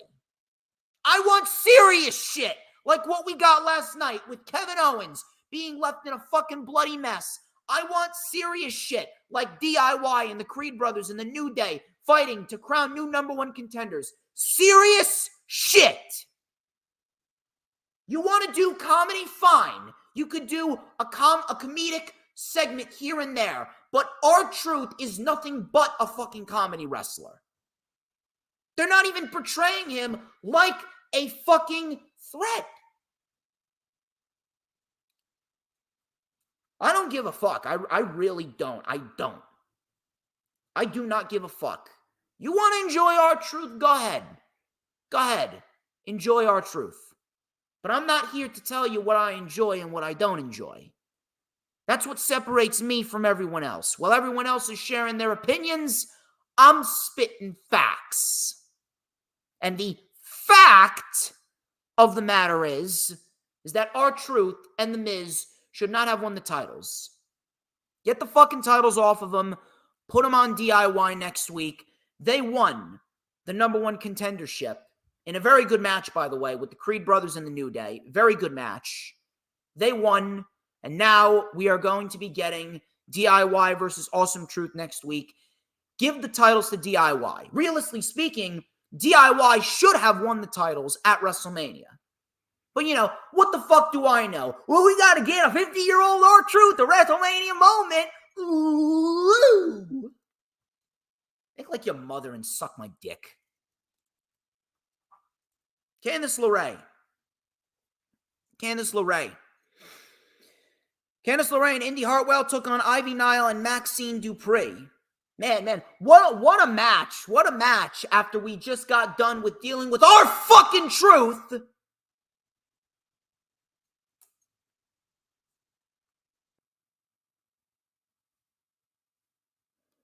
Candice LeRae and Indy Hartwell. Indy Hartwell apparently she's now playing up to Candice LeRae and her cheap tactics. I'm not talking about you, Hulgrim. Apparently, Indy Hartwell is now giving in to Candice LeRae's heel tactics. Candice LeRae and Indy Hartwell win after Indy Hartwell delivered a cheap shot to Maxine Dupree. Candice LeRae was placed on top of the cover, and Indy Hartwell and Candice LeRae win. When is this shit going to end? When is it going to end? Can we move on from this shit? Can we please build up Candice LeRae as a single star and get Indy Hartwell back down to NXT? Indy Hartwell is not main roster ready. Indy Hartwell is a fucking jobber at best. I'm sorry. Andrade. He took on Dominic Mysterio. This was a decent little match right here. Andrade wins with the message. JD McDonough then attacked, and out came Ricochet. It looks like Ricochet and Andrade, they will be tag teaming against JD and Dominic next week on Raw. Chelsea Green and Piper Niven versus Katana Chance and Caden Carter. Chelsea Green and Piper Niven with the win. I mean, who fucking cares? Who fucking cares? Seriously, who fucking cares? It's unbelievable. It's almost like they're making progress with the women's division on Monday night, or they're making progress with the women's division on SmackDown, but they're not making progress with the women's division on Raw. It's unbelievable. Cody Rhodes. Cody Rhodes came out. Crowd's all hyped for him. Adrenaline in my soul. Undisputed champion Cody Rhodes. Oh! I haven't done one of those in a while. I got to do a little workout every now and then. Cody Rhodes came out and he says, "What do you want to talk about?" in French. He gave Seth Rollins his flowers. He talked about The Rock and how he reflected on what happened. He says he believes The Rock has a lot of matches left in him. Then he introduced Jey Uso. He praised Jey Uso for becoming the number one contender for the World Heavyweight title. And he offered to have Jey Uso's back in his match against Finn Balor. Jey Uso said that he's got to do it on his own. Cody Rhodes said good luck until we yeet again. And that was the segment. Can I please ask a question here? Can I please ask a question here? Why didn't Cody Rhodes talk about the number one contenders match? I really don't understand. Why is it that all we've gotten in the last several weeks, was Cody Rhodes throwing out a little preliminary video package talking about AJ Styles for about 60 seconds last night on SmackDown? Cody Rhodes was across the pond at the O2 Arena in London, right? And Cody Rhodes was discussing AJ Styles for about 60 seconds. Meanwhile, why didn't he discuss AJ Styles and LA Knight on Raw this past Monday? Why didn't he discuss in depth the number one contenders matches more last Friday? This is what I don't understand.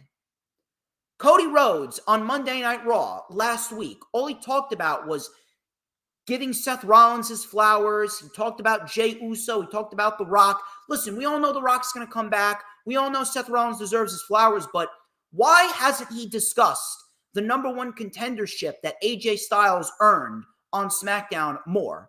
Why is it that we are just getting the contract signing, right? We're getting the contract signing this Friday on SmackDown, and yet we have yet to get a full-blown interaction with Cody Rhodes and AJ Styles. I don't understand why he didn't go more in-depth on the number one contenders match on the Monday Night Raw before he left for WWE's UK tour. It doesn't make much sense whatsoever. It, honest to God, makes me feel like WWE is just letting Cody Rhodes coast through the next couple months because no one genuinely believes that he's going to lose the title to AJ Styles at Backlash. That's the shit that I don't like. That's the shit that makes the show worse. The shit that makes the show worse always revolves around WWE's laziness. And in addition to that, WWE's creative booking. I'm not going to come out here and say that Cody's buried. He's not. Cody's not buried. Cody's not ruined. But WWE is not giving him enough to work with. WWE is not giving him enough power, enough bass in his voice. He comes off very robotic, very scripted. Let Cody Rhodes go out there and let Cody Rhodes act like a fucking badass. We need a badass Cody Rhodes going up against AJ Styles. We don't need dad joke till we eat again, Cody Rhodes. Stop talking about The Rock. Stop talking about Seth Rollins. No one gives a fuck about Jey Uso. Focus on what you have to do with the championship and who you are fighting next. Because I want some substance next Friday.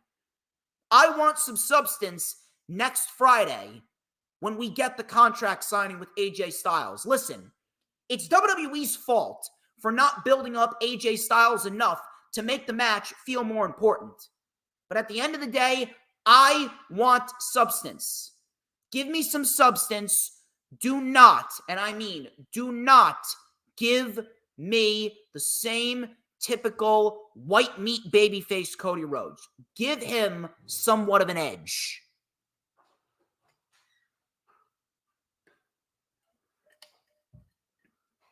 Finn Balor, he took on Jey Uso. This was a preliminary matchup, so that way we will see who is going to be fighting Damian Priest at Backlash. It ended up being Jey Uso because he won the number one contendership. But this is Jey Uso playing the typical running the gauntlet type of stipulation where we usually have a faction and the head of the faction is a champion and the challenger for the championship is running through the other members of the faction.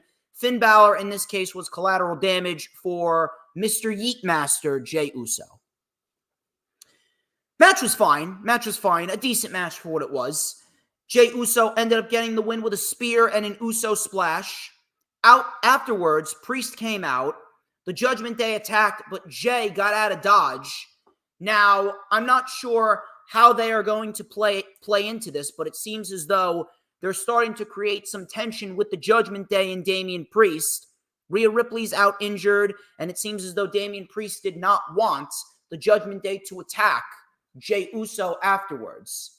So it seems as though that they are going to be throwing out some sort of dissension angle within the Judgment Day where we could see Damian Priest get kicked out. Jey Uso then left through the crowd, and he went into the parking lot, and in the parking lot, he met up with Sami Zayn. And Sami Zayn discussed coming back to Montreal, the Bell Center, as champion, and he's going to enter the same way that he entered when he was a kid, and that is through the front door. And he entered the front door for his Intercontinental Championship main event with Chad Gable. Sami Zayn and Chad Gable for the Intercontinental Championship, they main evented the show. This was a very, very, very good match.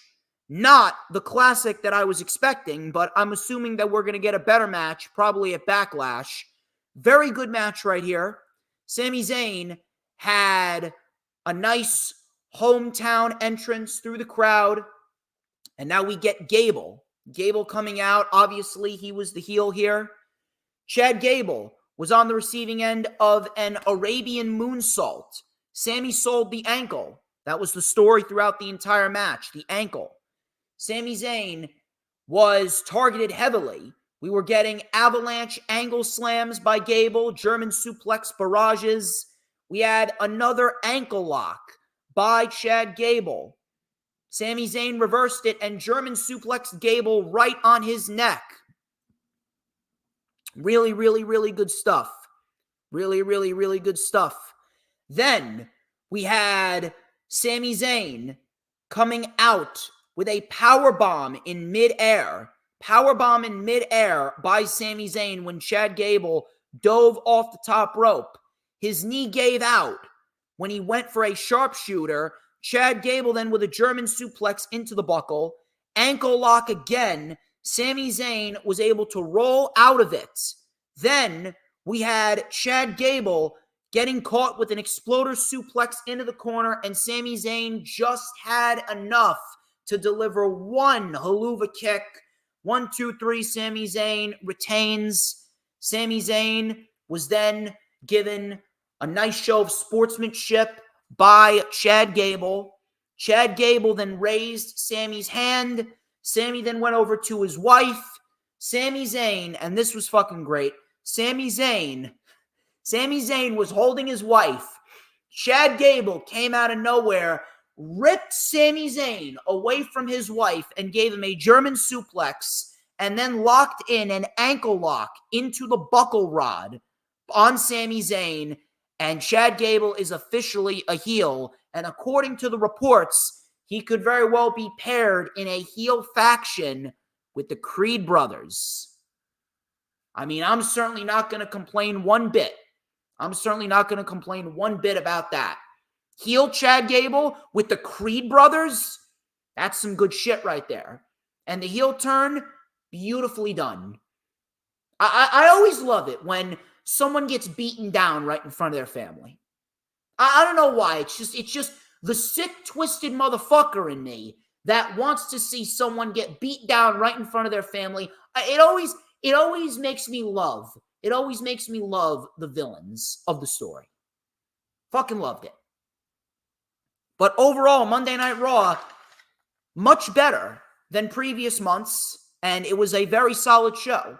I know a lot of people, they tend to try and paint me as an anti-WWE mark, but let me tell you something. I'm a very fair individual. I'm not an individual that operates with bias. I'm very fair. I speak truthfully. I speak objectively. I try not to let my opinions get in the way of the facts. And the fact of the matter is that we got a solid show on Monday. When it's solid, I acknowledge it. And WWE gave us a solid show. We're actually in the driver's seat for some solid shows going forward. And Backlash is looking pretty decent. You already got the 2 world title matches. You got Damian Priest and Jey Uso, Cody Rhodes and AJ Styles. We're probably looking at the New Catch Republic versus, or not New Catch Republic, excuse me, the Street Profits versus A-Town Down Under. We got a potential triple threat match with Bayley, Naomi, and Tiffany Stratton for the WWE Women's Championship. Got a lot of good shit going forward going into Backlash. WWE, they did what they needed to do because WrestleMania season was not that good. But after WrestleMania, now they're giving us some substance to look forward to into the spring and summer months of the year. Can't complain about that. Solid show for Monday Night Raw. Hope you guys have been having a good time. Thank you very much, Mid-Mo Smark. Mid-Mo Smark. If you haven't already done so, please make sure you hit the channel subscription membership and please make sure you hit the super chats, the super stickers, and the super thanks. In addition, one more shout out to Raging Girl Gamer. If you don't already know Hula Grim, you got some competition because Raging Girl Gamer literally gifted out 5 channel memberships because she's a fucking beast. Looks like she may be the new tribal chief of the DJ Storms posse. I'm the final boss, but she's the tribal chief. You got some competition, Hula Grim. You might want to step up your game. But anyway, let's talk about AEW Dynamite. I know for a fact that Dynamite, they did not get enough momentum throughout the month of April. It was actually kind of depressing, if I'm going to be quite honest. Kind of depressing because we had a month full of great shows in the month of March. March was some of the best shows that AEW has ever produced. Probably March of 2024 was the best month for AEW since September of 2021. I remember September 2021 very, very fondly. I remember we had All Out, which was a fucking fantastic show. We had Grand Slam, CM Punk returned. Really, really, really good shit. Really, really, really good shit there. But the month of April, I don't know what happened. It seems as though they're just coasting into Dynasty. The first 2 weeks of the month of April, not very good. Not all that energetic. It lacked a sense of urgency. It lacked a sense of focus. Tony Khan did not seem very focused throughout the first 2 weeks of April.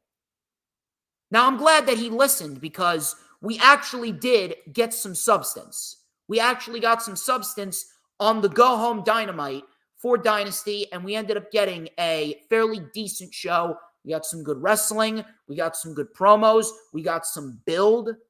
We got some previews towards some of the matches that we will be seeing. And then we got Collision and Rampage tonight, which looks like a great 1-2 punch lineup. So I'm glad that Tony Khan, he was listening, and he actually gave us some substance on this week's Dynamite. Jon Moxley, he kicked off the show. He looks great, by the way. Moxley looks great, and he looks good with the IWGP Heavyweight Championship. He looks good. So Moxley said that a lot of people told him that he couldn't do something, and he told them to kiss his ass. Watch me climb mountain after mountain. Crowd chanted, "You deserve it." He says that he's been chasing the IWGP World Heavyweight Championship for 5 years. When your back is against the wall, how far are you willing to go? How far are you willing to prove your worth? That's what AEW is all about. Now, you take a look at the Don Callis family, says Moxley, and we got some talented individuals, but they're in league with a creep. They are in league with a creep, says Jon Moxley. They tried to injure my friend Bryan Danielson, and you may as well put a target on my back too. You can come and find me. I'm going to be here all night. I'm going to pick the biggest and the baddest and the meanest one. Powerhouse Will Hobbs, I challenge you next week in Daly's place, and you will find out just how deep he is willing to go. You're going to be dragged into the depths of the ocean, and you'll know that Don Callis is feeding you lies. In the end, there is one and only Jon Moxley. Jon Moxley, fucking great promo. Can't really shit on that. And I already talked about this in the beginning. It's going to be a very, very, very good thing for Jon Moxley to be involved with New Japan, because this is going to open up the door for new talent that has not been given the type of showcase that Jon Moxley's been given. Literally, he is going to be given the opportunity to work with New Japan, work with a lot of the younger talent in New Japan. He's going to fight his protege, Shota Umino, and then there's going to be other people on AEW's side of the fence that could very well slip into a spot that Jon Moxley is leaving for the time being. Because Jon Moxley, at this rate, he's done everything there is to do on AEW TV. What is there for him to do other than put over new talent? So with Jon Moxley now working with New Japan, this is going to open up the door for so many new opportunities for a lot of new and fresh talent that have not gotten the opportunities that Jon Moxley's gotten. And then in addition to that, I mean, come on. You're looking at Will Hobbs and Jon Moxley next week. I'm certainly not going to complain about that. Hoolagrim, where did I say that he gets a pass? I literally just said the last 2 weeks of April. I literally just said the week leading into WrestleMania and the week coming out of WrestleMania. I literally just said that those two shows were not focused. They were lackluster. They lacked a sense of urgency, and they did not have a focus that the shows had in March. How is that giving him a pass? I told you, when something is good, I tell you that it's good. Yes, this week's Dynamite had substance. What do you want me to tell you? This was a better show than what we got the last 2 weeks. This was a better show. What do you want me to say? That this week's Dynamite sucked? It didn't suck. Because if I said it sucked, that would not be me telling the truth. That would not be me telling the truth if I came out here and said that, oh, this week's Dynamite sucked. It didn't suck. Well, what are you basing it off of? I base things off of a fresh mindset. I go into every week with a fresh mindset, and I do not think about what happened last week when I'm talking about shit that happened this week. Last week's show, lackluster. It was not focused, and the crowd lacked energy. Same thing with the April 3rd edition. What do you want me to say? Would you not want me to be honest? I don't know I don't know what you want from me. If I gave Tony Khan a pass, then I would have said that April has been a great month for AEW. No, it hasn't. It's been lackluster. Seriously. Anyway, back to Jon Moxley for a minute. Very good promo. Very good promo. Jon Moxley always adds a sense of legitimacy to AEW, and I'm certainly not going to complain one bit when we get Jon Moxley and Powerhouse Hobbs next week. And it makes sense, too. It makes sense. It makes sense because the Don Callis family has a problem with the BCC. So now in comes Jon Moxley, and he's going after the biggest and the baddest because guess what? He's Jon Moxley, and he's got bigger balls than anyone in the locker room. Mercedes Moné, she cut a backstage promo. She accused Julia Hart of attacking her. And she said that she is putting the women's division on notice. She will show that there is a price to pay when you mess with the CEO. I'm actually going to throw out a bold prediction right here. I do not believe that it was Julia Hart that attacked Mercedes Moné. I don't. I do not believe that it was Julia Hart. And there is supposedly a report going around that Julia Hart is going to beat Willow tomorrow. And to be quite honest with you, I have absolutely no issue with that. I have no issue with that. Matter of fact, I kind of hope that Julia Hart beats Willow. Because Willow, she does not deserve to only hold the title for 1 month. If Willow wins the title, she deserves at least 4 to 5 months with the TBS championship. Willow losing the championship to Mercedes Moné after a month and a half, that is incredibly disrespectful to her. So I actually hope that Julia Hart wins. I am going to go for a nice, bold prediction here.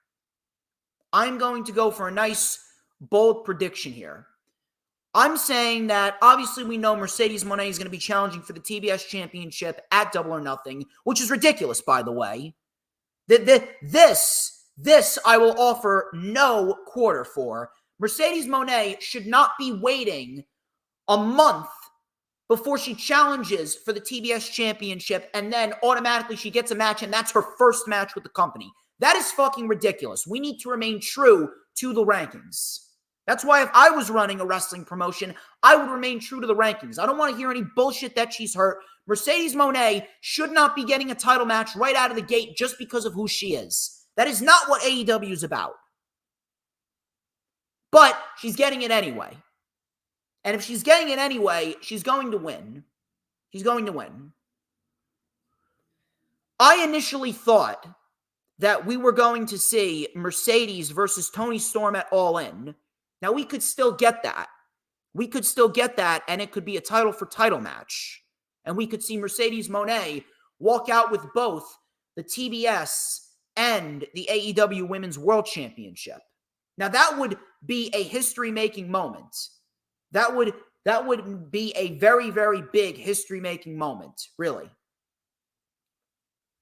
However, I don't think that's going to happen. I say Julia retains tomorrow. And then she drops the title to Mercedes Moné. Because at least Julia would have had a title reign, and then we could have transferred that title reign that Julia had since November over to Mercedes. And at least it's not a 1-month title reign for Willow. Even though a match with Willow would be better, I do not want to see Willow Nightingale in a position where she is going to lose the title after 1 month. So Julia fights Mercedes. Mercedes wins. And I'm going to go out on a limb and I'm going to say that Britt Baker is going to make her return at Double or Nothing, and she's going to attack Mercedes Moné immediately after she wins the TBS championship. I'm going to say that Mercedes will win the championship, and Britt Baker will reveal herself as the individual that attacked her. Because here's the thing. The lights went out. We didn't see who attacked Mercedes. We're just assuming that it was Julia Hart and or Sky Blue. I think it was Britt Baker. I'm saying Britt Baker, and Britt Baker is going to be Mercedes' opponent at All In. And that is going to be your TBS championship match for All In. It is going to be Britt Baker versus Mercedes Moné, and Mercedes Moné is going to get a big moment with a big victory at All In, keeping the TBS championship. Hoolagrim, I actually got something better for Jamie Hayter. I do not see Jamie Hayter being the one that attacked her because we got ourselves Toni Storm versus Jamie Hayter Part 4 at All In. If it's not Mercedes challenging Toni at All In, it's Jamie Hayter. And Jamie Hayter is going to get back the championship that Toni Storm beat her for. Mercedes Moné is going to get Britt Baker, and Jamie Hayter gets Toni Storm. Jamie Hayter and Mercedes Moné both leave as champions out of All In. And then afterwards, we can build towards Hayter versus Moné. Listen, you're going to see it. It's going to happen. But as of right now, we tie up loose ends. Baker versus Moné. Hayter versus Storm. Hayter is going to get Storm, and we will see Britt Baker reveal herself as the woman that attacked Mercedes Moné, and we get ourselves a TBS championship program going into All In. Adam Copeland and Willow Nightingale, they took on Brody King and Julia Hart. Willow was shown backstage being attended to. She was attacked. Now, I am going to go out on a limb, and I'm going to say that we are going to see Chris Statlander reveal herself as the individual that attacked Willow Nightingale. I don't think it was the House of Black. I think it was Chris Statlander. I think Stokely Hathaway is getting to Chris Statlander's mind here. But we get ourselves a mixed tag team match. It was a fun little match for what it was. Really nothing that I'm going to tell you to go back and rewatch. House of Black, they got the victory here. They needed the victory. Julia Hart ended up getting the win after she hit Willow in the back with a chain. Brody King and Adam Copeland were taken out of the equation, and we got Julia Hart locking in the Heartless Lock, and Julia Hart makes Willow Nightingale pass out, and that was pretty much that. Afterwards, out came Mercedes Moné with a chair, and Julia Hart ran off, and it looks like that is going to be your match for Double or Nothing, because I do believe that Julia Hart is retaining tomorrow night at Dynasty. And that was pretty much that. Not bad. Not bad whatsoever, and I'm glad that we got some form of fluidity here. Everything that happened here from the start of the show up until this point, it mattered. With Jon Moxley, the interview with Mercedes coming out because she thinks that Julia Hart was the one that attacked her, and then at Double or Nothing, I think the rug's going to be pulled out from under her. Renee Paquette interviewed Samoa Joe. Samoa Joe was backstage, and Samoa Joe was discussing how Swerve Strickland is a nuisance. He discussed how Swerve Strickland is a nuisance, talking about how he is nothing more than a punching bag. Joe says that the title was in the wrong hands last week, and we've noticed that Swerve, he has become a choke artist. But now, we will see history repeat itself at Dynasty, but instead of Swerve being the one to choke, I will be the one that will be choking you out. Gotta love Samoa Joe. Let me tell you something. Even though Samoa Joe has just been a transitional champion, Samoa Joe has done a phenomenal job as world champion. For the 4 months that he's had it, Samoa Joe has done a phenomenal job. Really, he has. We got a trios match. The Elite versus Pac. Daniel Garcia and Penta El Cero Miedo.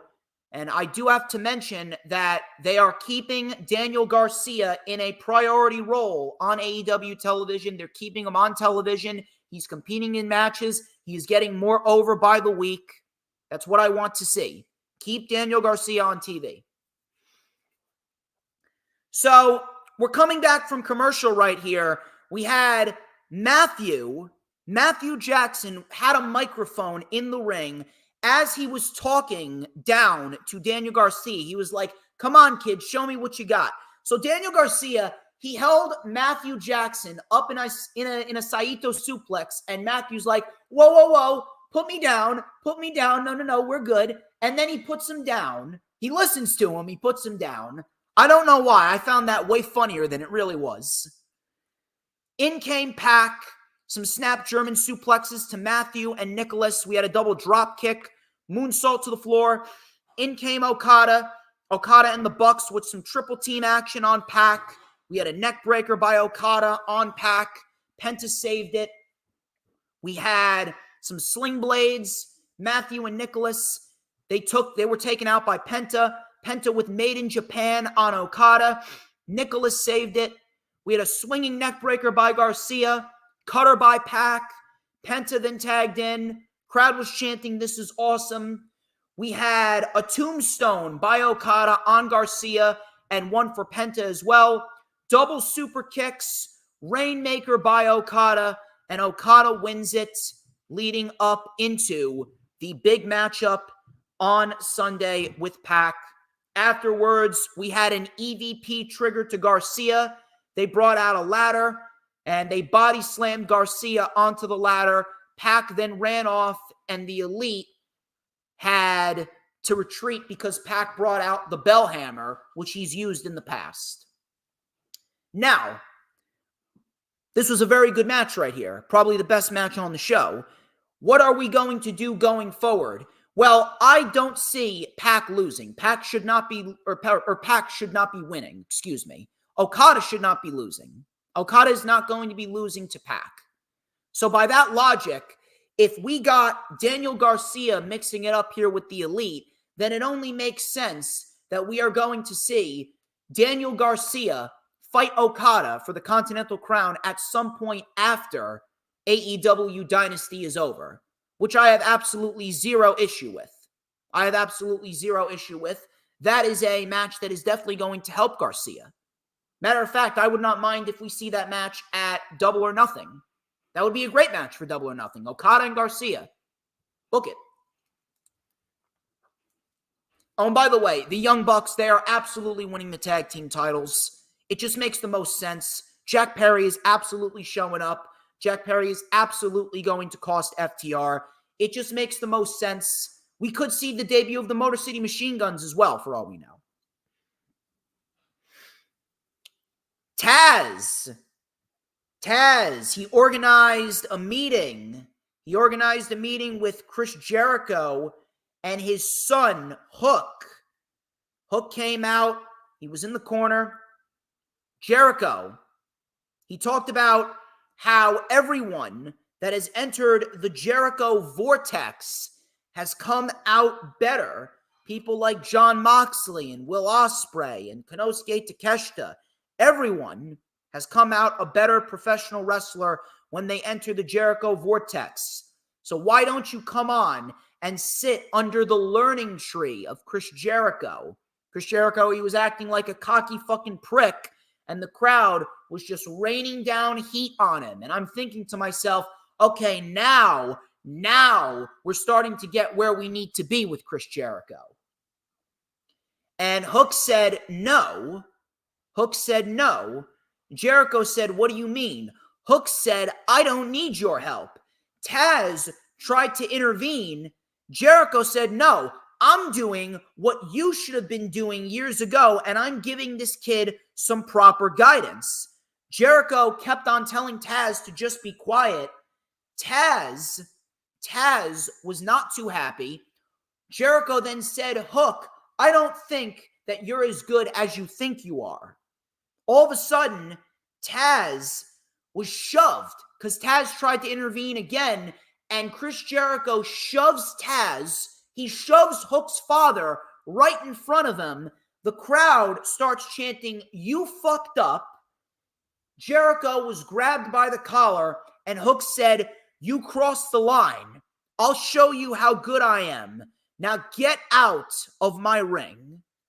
And Jericho went to leave. He left, and the crowd was chanting, nah, nah, nah, nah, hey, hey, hey, goodbye. This was the best segment out of the entirety of this Jericho and Hook storyline. Easily, by far. The best segment that we've gotten in this Jericho Hook angle over the course of the last 2 months. Whatever the fuck we got coming out of Revolution was nothing more than bad appetizers. It was preliminary shit. Now we're starting to get into the meat and potatoes. And this is exactly what I said. This is exactly what we need.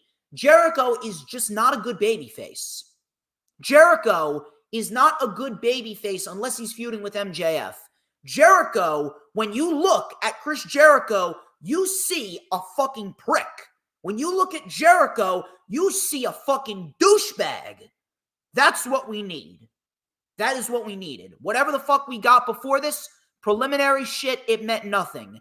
Now we got some substance. And that's all I ask. All I ask is for substance. Now we got substance. Including Taz in this. Making Hook pissed off because Jericho put his hands on his father. It's so simple.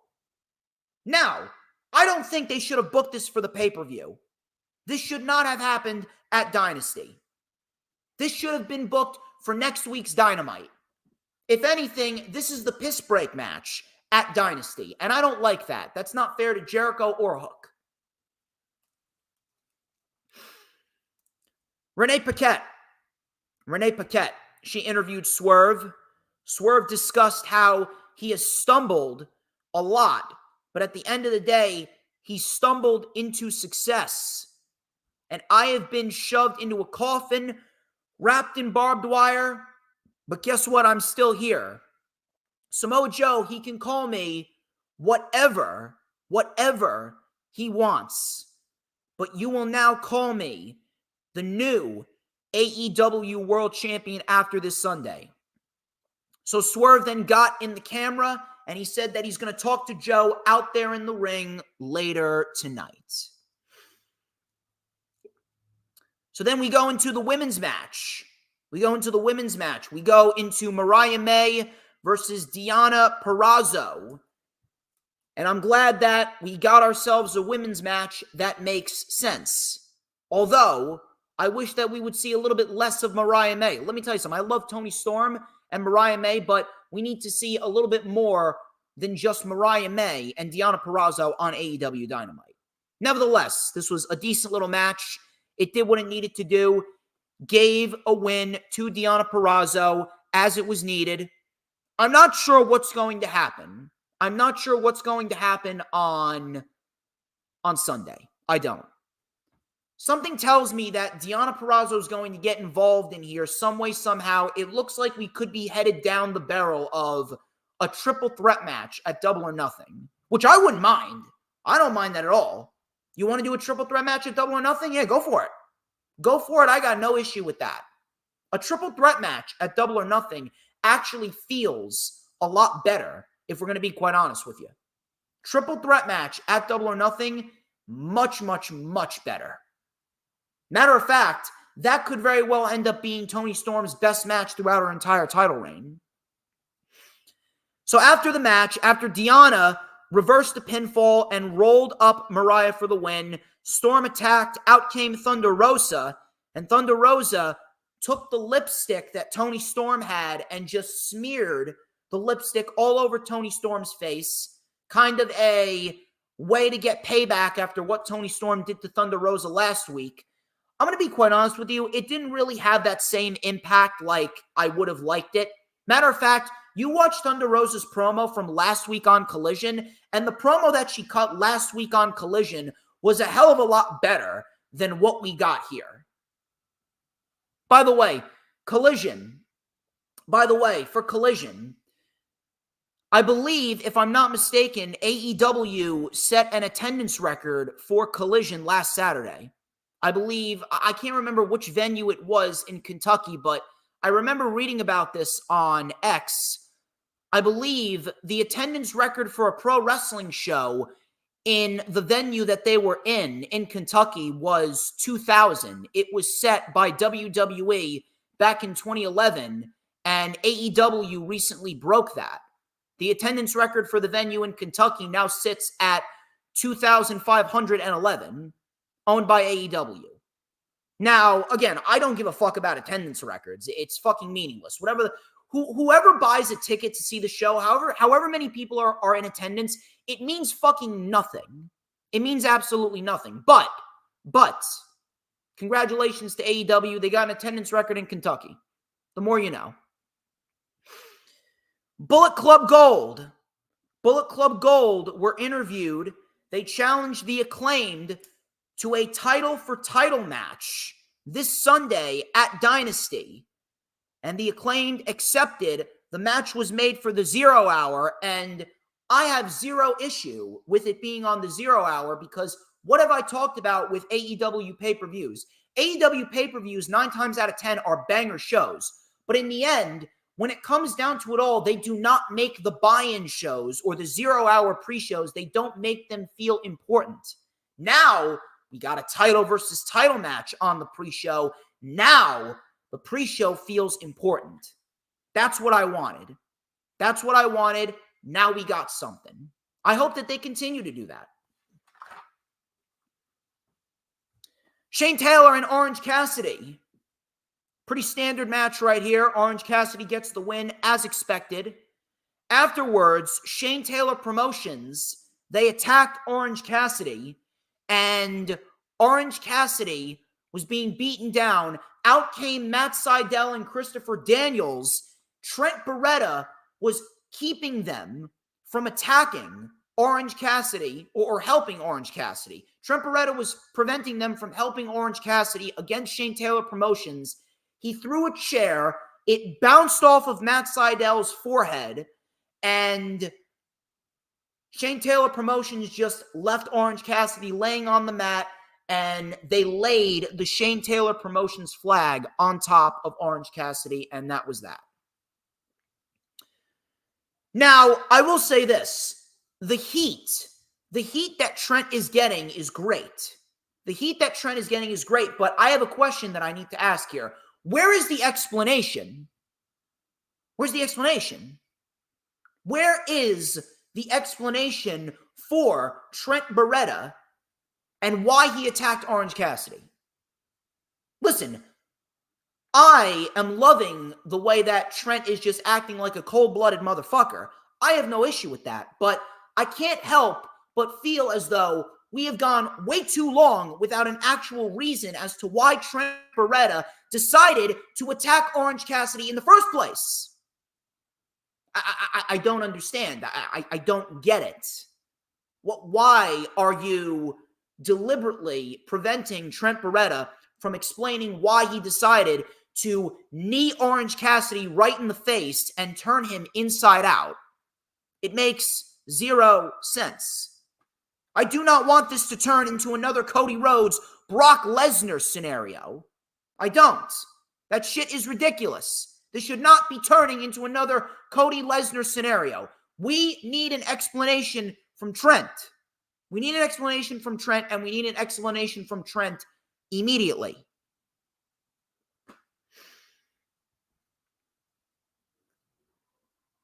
Claudio Castagnoli, he took on Will Ospreay.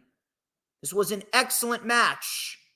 Pay-per-view worthy match, if I do say so myself. Pay-per-view worthy match. Will Ospreay wins with the hidden blade. And it looks like we could be getting a heel turn on Sunday because the Don Callis family came out to attack Claudio, and out came Moxley. Moxley went right after Hobbs. Will Ospreay was not too happy with the fact that the Don Callis family attacked Claudio and Bryan after the match. Matter of fact, Will Ospreay looked quite displeased. I don't know about you guys, but it looks like we could see Will Ospreay get kicked out of the Don Callis family as soon as tomorrow night. It would not shock me if the Don Callis family decide to kick Will Ospreay to the curb. And you know what? It's needed because as we speak right now, Will Ospreay is not in need of the Don Callis family. Will Ospreay never needed the Don Callis family. Takeshita, sure. Hobbs, sure. Kyle Fletcher, sure. But we do not need Will Ospreay, especially when he is the biggest babyface that they have right now, minus MJF.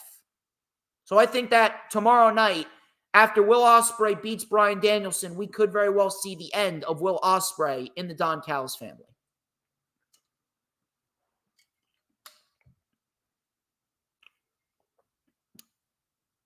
Swerve Strickland. He came out to discuss the main event of Dynasty. He goes, "How do I believe that I will beat Samoa Joe? Well, as of last week, you were scurrying away like a little bitch, and I was standing here with your title above my head. I know that I will beat you, Joe, because you were scared.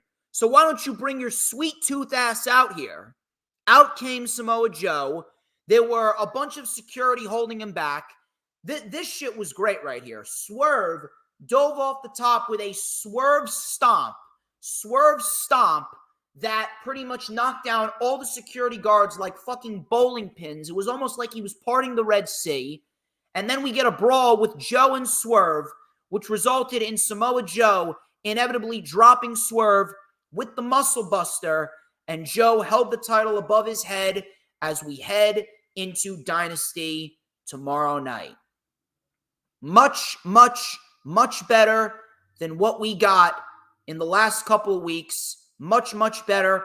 We got some great wrestling. We got some build towards Dynasty. We got some shit that we will look forward to after Dynasty. So in the end, I'm glad that we were able to get some substance. Let's see what Tony Khan can do to build on this going into the Jacksonville show on Wednesday. We're coming to our final show. We're going to go over SmackDown, and then we can get the fuck on out of here. And I'm going to go work out, get myself set up for Collision and Rampage tonight. One more time, thank you very much to everyone. Thank you very much to Raging Girl Gamer for sending out some channel memberships. Thank you very much to Hoolagrim. Thank you very much to Adam Carl and Mid-M.O. Smark and Gregor John and Mac the Giants fan, Final Hoss and Peanuts. You guys are fucking awesome. You guys are fucking awesome. Get those last bit of super chats, those super stickers, and those super thanks out of the way, because we are going to go over SmackDown, and then we are going to hit the outro and get on out of here. SmackDown. For the second week in a row, SmackDown was the best show of our pro wrestling week. SmackDown was undoubtedly the best show of our pro wrestling week, and I'm very, very pleased that SmackDown, it's unbelievable. SmackDown has essentially done a complete 180. SmackDown has done a complete 180 since Roman Reigns losing the championship. Who would have thought? I can see that Hoolagrim and Raging Girl Gamer are having a field day with the new emojis. I know, ain't it great to post my face and JV Thunder's face on there, isn't it? But, regardless of that, SmackDown, the best show of the week. It's crazy because months ago I was saying that SmackDown was actually the most meaningless show of the week. I was saying it was the most meaningless show of the week because it had no direction. It had no fucking world champion. Who would have fucking thought? Huh? Who would have thought? SmackDown. SmackDown kicked off with AJ Styles versus LA Knight. Number one contenders match. I'm actually shocked that they started off with the number one contenders match, but you know what? I'm not going to complain because it was a very good match, and it was actually better than their match at WrestleMania. Don't know how, but they put on a better match than what they put on at WrestleMania. So Knight was in control early, coming back from commercial. Styles and Knight with a double crossbody. Both men traded some strikes. We had a running knee in the corner and a superplex by LA Knight for a 2 count. Moonsault into the reverse DDT by Styles for a 2 count. Roll up by Styles. Pele kick. Power slam by LA Knight. Styles dodged the BFT. Styles hit the phenomenal forearm, and AJ Styles wins. A very good match. Better than their match at WrestleMania, although I would have loved to see this match go an extra 5 minutes. Now, AJ Styles is the new number one contender. We are getting Styles and Cody Rhodes for the first time ever. I am going to enjoy the match at Backlash thoroughly. We're going to get ourselves one hell of a match, but I have to ask you, did we really need AJ Styles to beat LA Knight? Did we need LA Knight to take another loss? Did we need LA Knight to lose in a manner of 50-50 booking after we just saw LA Knight beat AJ Styles 2 weeks ago at WrestleMania? The answer is no. The answer is no. See, what they should have done is they should have been building up AJ Styles through wins week after week after week, heading into WrestleMania, and then after WrestleMania, Styles wouldn't have needed to go through a WrestleMania rematch with LA Knight. LA Knight would not have needed to take another loss that he should not have been taking, and AJ Styles would have looked a lot credible now that he's challenging Cody Rhodes.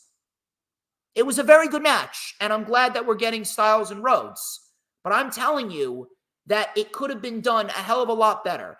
LA Knight did not need to take a loss, and AJ Styles has been portrayed like a bum for the last 2.5 years, ever since he jobbed out to Omos.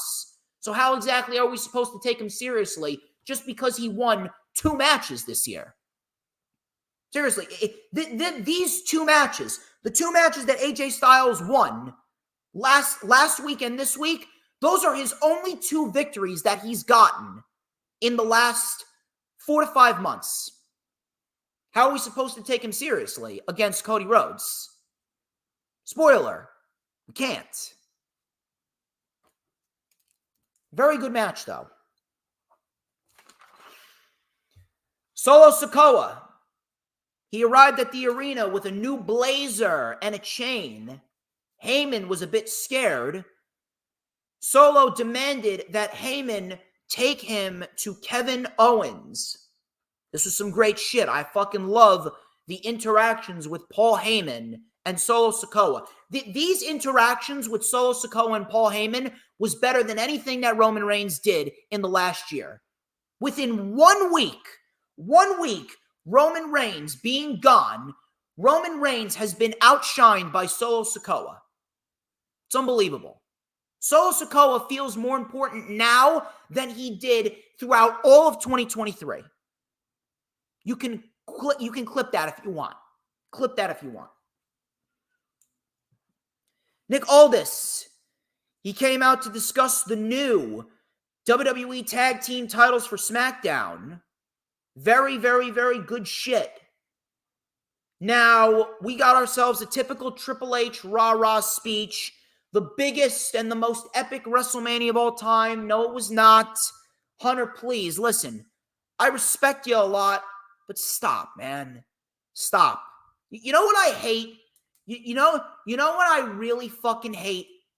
I fucking hate the fact that WWE, and AEW does this too, WWE and AEW, they say these things. They have these phrases that they say over and over and over again to a point where it just becomes fucking nauseating. I fucking kid you not here. So, for example, on WWE's side of the fence, every single fucking week, or at least almost every single week, all we've had to deal with is WWE saying, we're in front of a sold-out crowd. And they say that like 5 to 6 times per show. I understand you're selling tickets well. I understand you are financially successful. But you do realize that when you say that shit 5 to 6 times within a 1 to 2 hour period, you do realize that makes me want to fucking rip my ears off, right? You don't need to continue saying the same shit over and over again and plunging it down everyone's throat. AEW does the same thing with this new catchphrase that they're saying. AEW has a catchphrase, we're the best wrestle. We're the best wrestle. Listen, I think that that's a great catchphrase. It rolls off the tongue very well. It's a great phrase you can put on a t-shirt. But again, you don't need to have the commentary team say that 5 times throughout the course of Dynamite or Collision or Rampage. It's fucking annoying. I really wish that WWE would cut down and AEW would cut down on saying those phrases over and over again. And then you got Triple H saying, oh, it's the biggest and then the most epic WrestleMania of all time. No, it's not. Not every WrestleMania is the biggest and the most epic WrestleMania of all time. This year's WrestleMania wasn't even better than last year's WrestleMania. Give me a fucking break. Give me a fucking break. Listen, I understand WWE, they like to make things big. I understand they like to make things big. I understand that they like to say, hey, we're in front of a sold-out crowd here, a sold-out crowd there. Yes, I'm glad that professional wrestling is succeeding, but you don't need to say it over and over again. Same thing with the commentators on AEW. Listen, we already know that AEW is producing better matches than anyone in the industry right now. Let's be honest here. AEW is indeed where the best wrestle. Let's not fucking kid ourselves. Seriously, Takeshita and Ospreay was the best wrestling match of the year so far. Absolutely nothing's going to top that. Not even Roman and Cody's going to top that. Because let's be honest here. Takeshita and Will Ospreay didn't need The Rock. They didn't need John Cena. They didn't need The Undertaker in order to get people talking. But again, stop shoving all of these phrases down everyone's throats. That goes for Triple H and Tony Khan. Enough.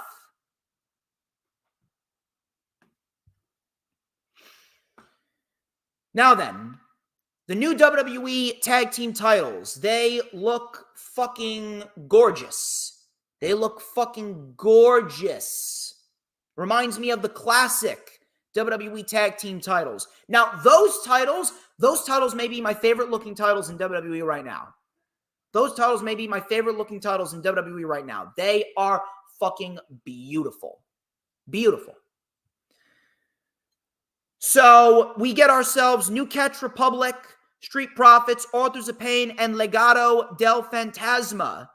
This was an excellent fatal four-way tag team match and easily one of the best TV matches for WWE all year.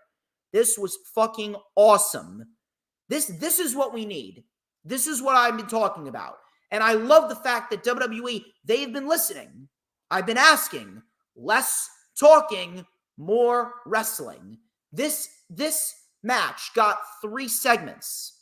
This match got 3 TV segments. Need I say more? Give me wrestling. We got wrestling. Thus, the show is better. What a concept, right? Professional wrestling on a pro wrestling show makes the show better. Maybe if people start listening to me more often, they will be further along in life. And the Street Profits take the win. Street Profits take the win. They were the correct team to win. The Profits getting the win here. This is a good first matchup for A-Town Down Under because, let's be honest, they should not be losing the tag team titles. We need to get the titles off of Awesome Truth. Awesome Truth need to lose the titles, but we do not need to get the titles off of A-Town Down Under. We need to make sure that A-Town Down Under is as good as they could possibly be. And A-Town Down Under, they get a solid amount of time with the tag team titles. Excellent, excellent, excellent match. Street Profits win. And now we head forth into Backlash, which I assume that's where the tag team title match is going to take place. Paul Heyman and Solo, they still are having some tensions brewing between them. Heyman talks about Solo and the Bloodline being the premier act in WWE. Let me tell you something. Now, that's valid now, but for the last year, Bloodline haven't been the premier act. Let's be honest. Bloodline has been the most tiresome act on WWE TV. Now, they can be the premier act once again because Roman's no longer the champion. Crowd chanted, "We want Roman." Solo took the mic. He looked fucking pissed.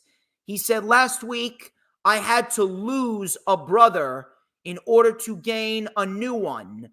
My MFT, Tama Tonga." Tama Tonga was then shown attacking Kevin Owens on the stage. Kevin Owens' entire left side of his face was engulfed in fucking blood. And Kevin Owens still went back to fight. He still went back to fight, but Solo and Tama Tonga absolutely ripped Kevin Owens to shreds. Afterwards, Nick Aldis pulled Paul Heyman into the parking lot and showed that Tama Tonga caused a car accident with him and Kevin Owens. That was fucking awesome. This was an excellent, excellent, excellent beatdown. And within 2 weeks, Solo Sikoa and Tama Tonga, they've literally become the best thing on SmackDown. After that segment, give me more of that shit. More of that shit is good. The more of that shit that we get, the better. I can only imagine that this is going to result in some sort of match between Owens and Solo, potentially at Backlash. Carlito took on Santos Escobar as if we haven't seen this match before. Didn't need to happen. Completely fucking meaningless. Jade Cargill and Bianca Belair, they were shown in the skybox with Damage Control. And they were set to watch the main event, which was Naomi and Bayley for the WWE Women's Championship. Cody Rhodes and AJ Styles, they will sign the contract for their matchup at Backlash next week. Should be fun. Should be fun to say the least. Afterwards, we had the main event, which was Naomi and Bayley for the WWE Women's Championship.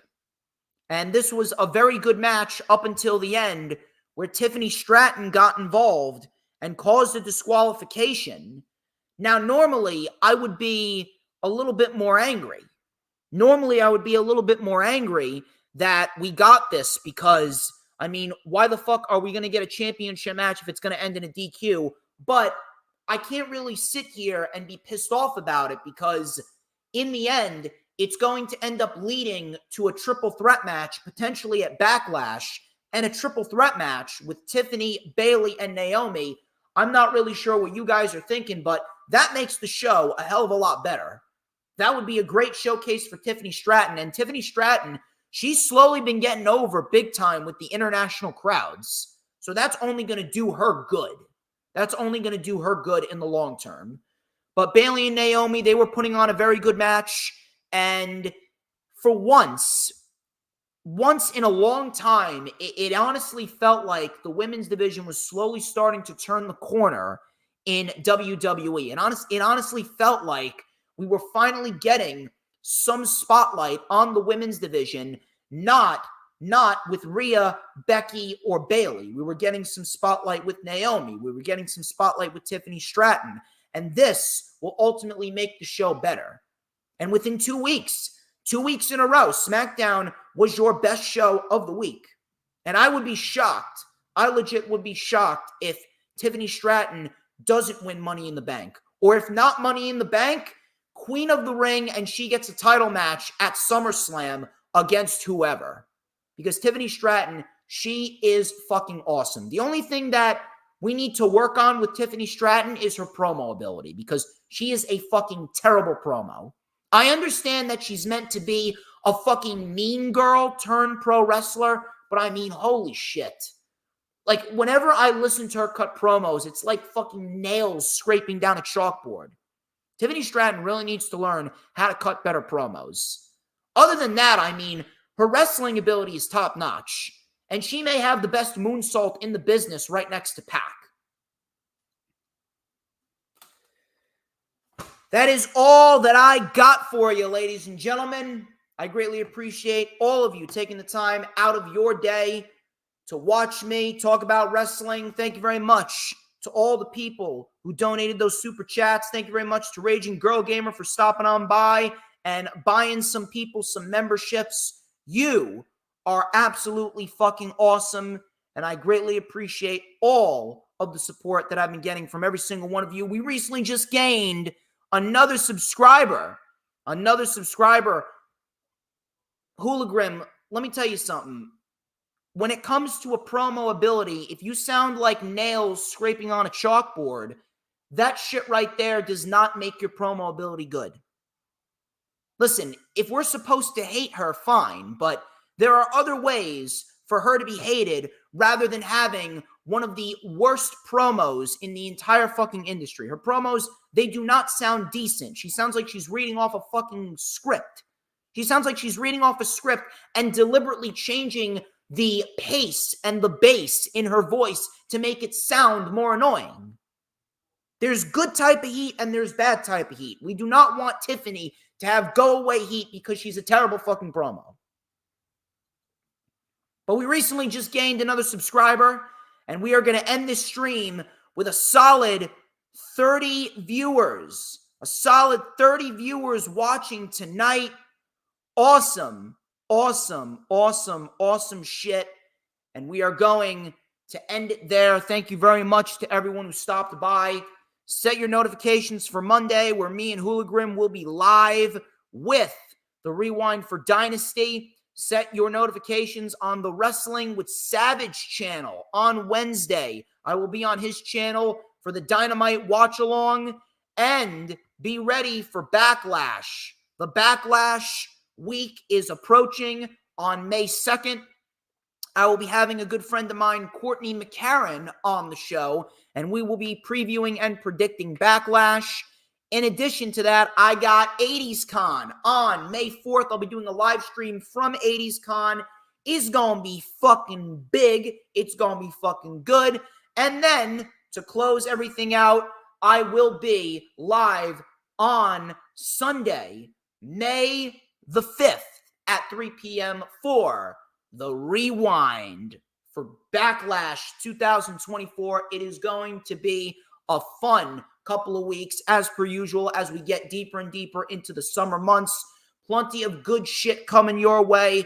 Till next time, I am DJ Storms.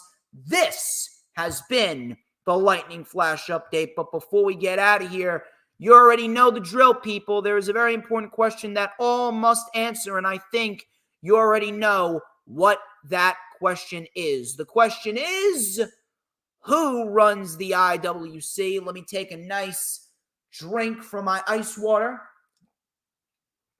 Oh, I'm going to tell you who runs the IWC. Who but DJ motherfucking Storms. And don't you ever, ever forget it. Retribution! Oh yeah, we want retribution! Oh yeah, we want retribution! Oh yeah, we want retribution!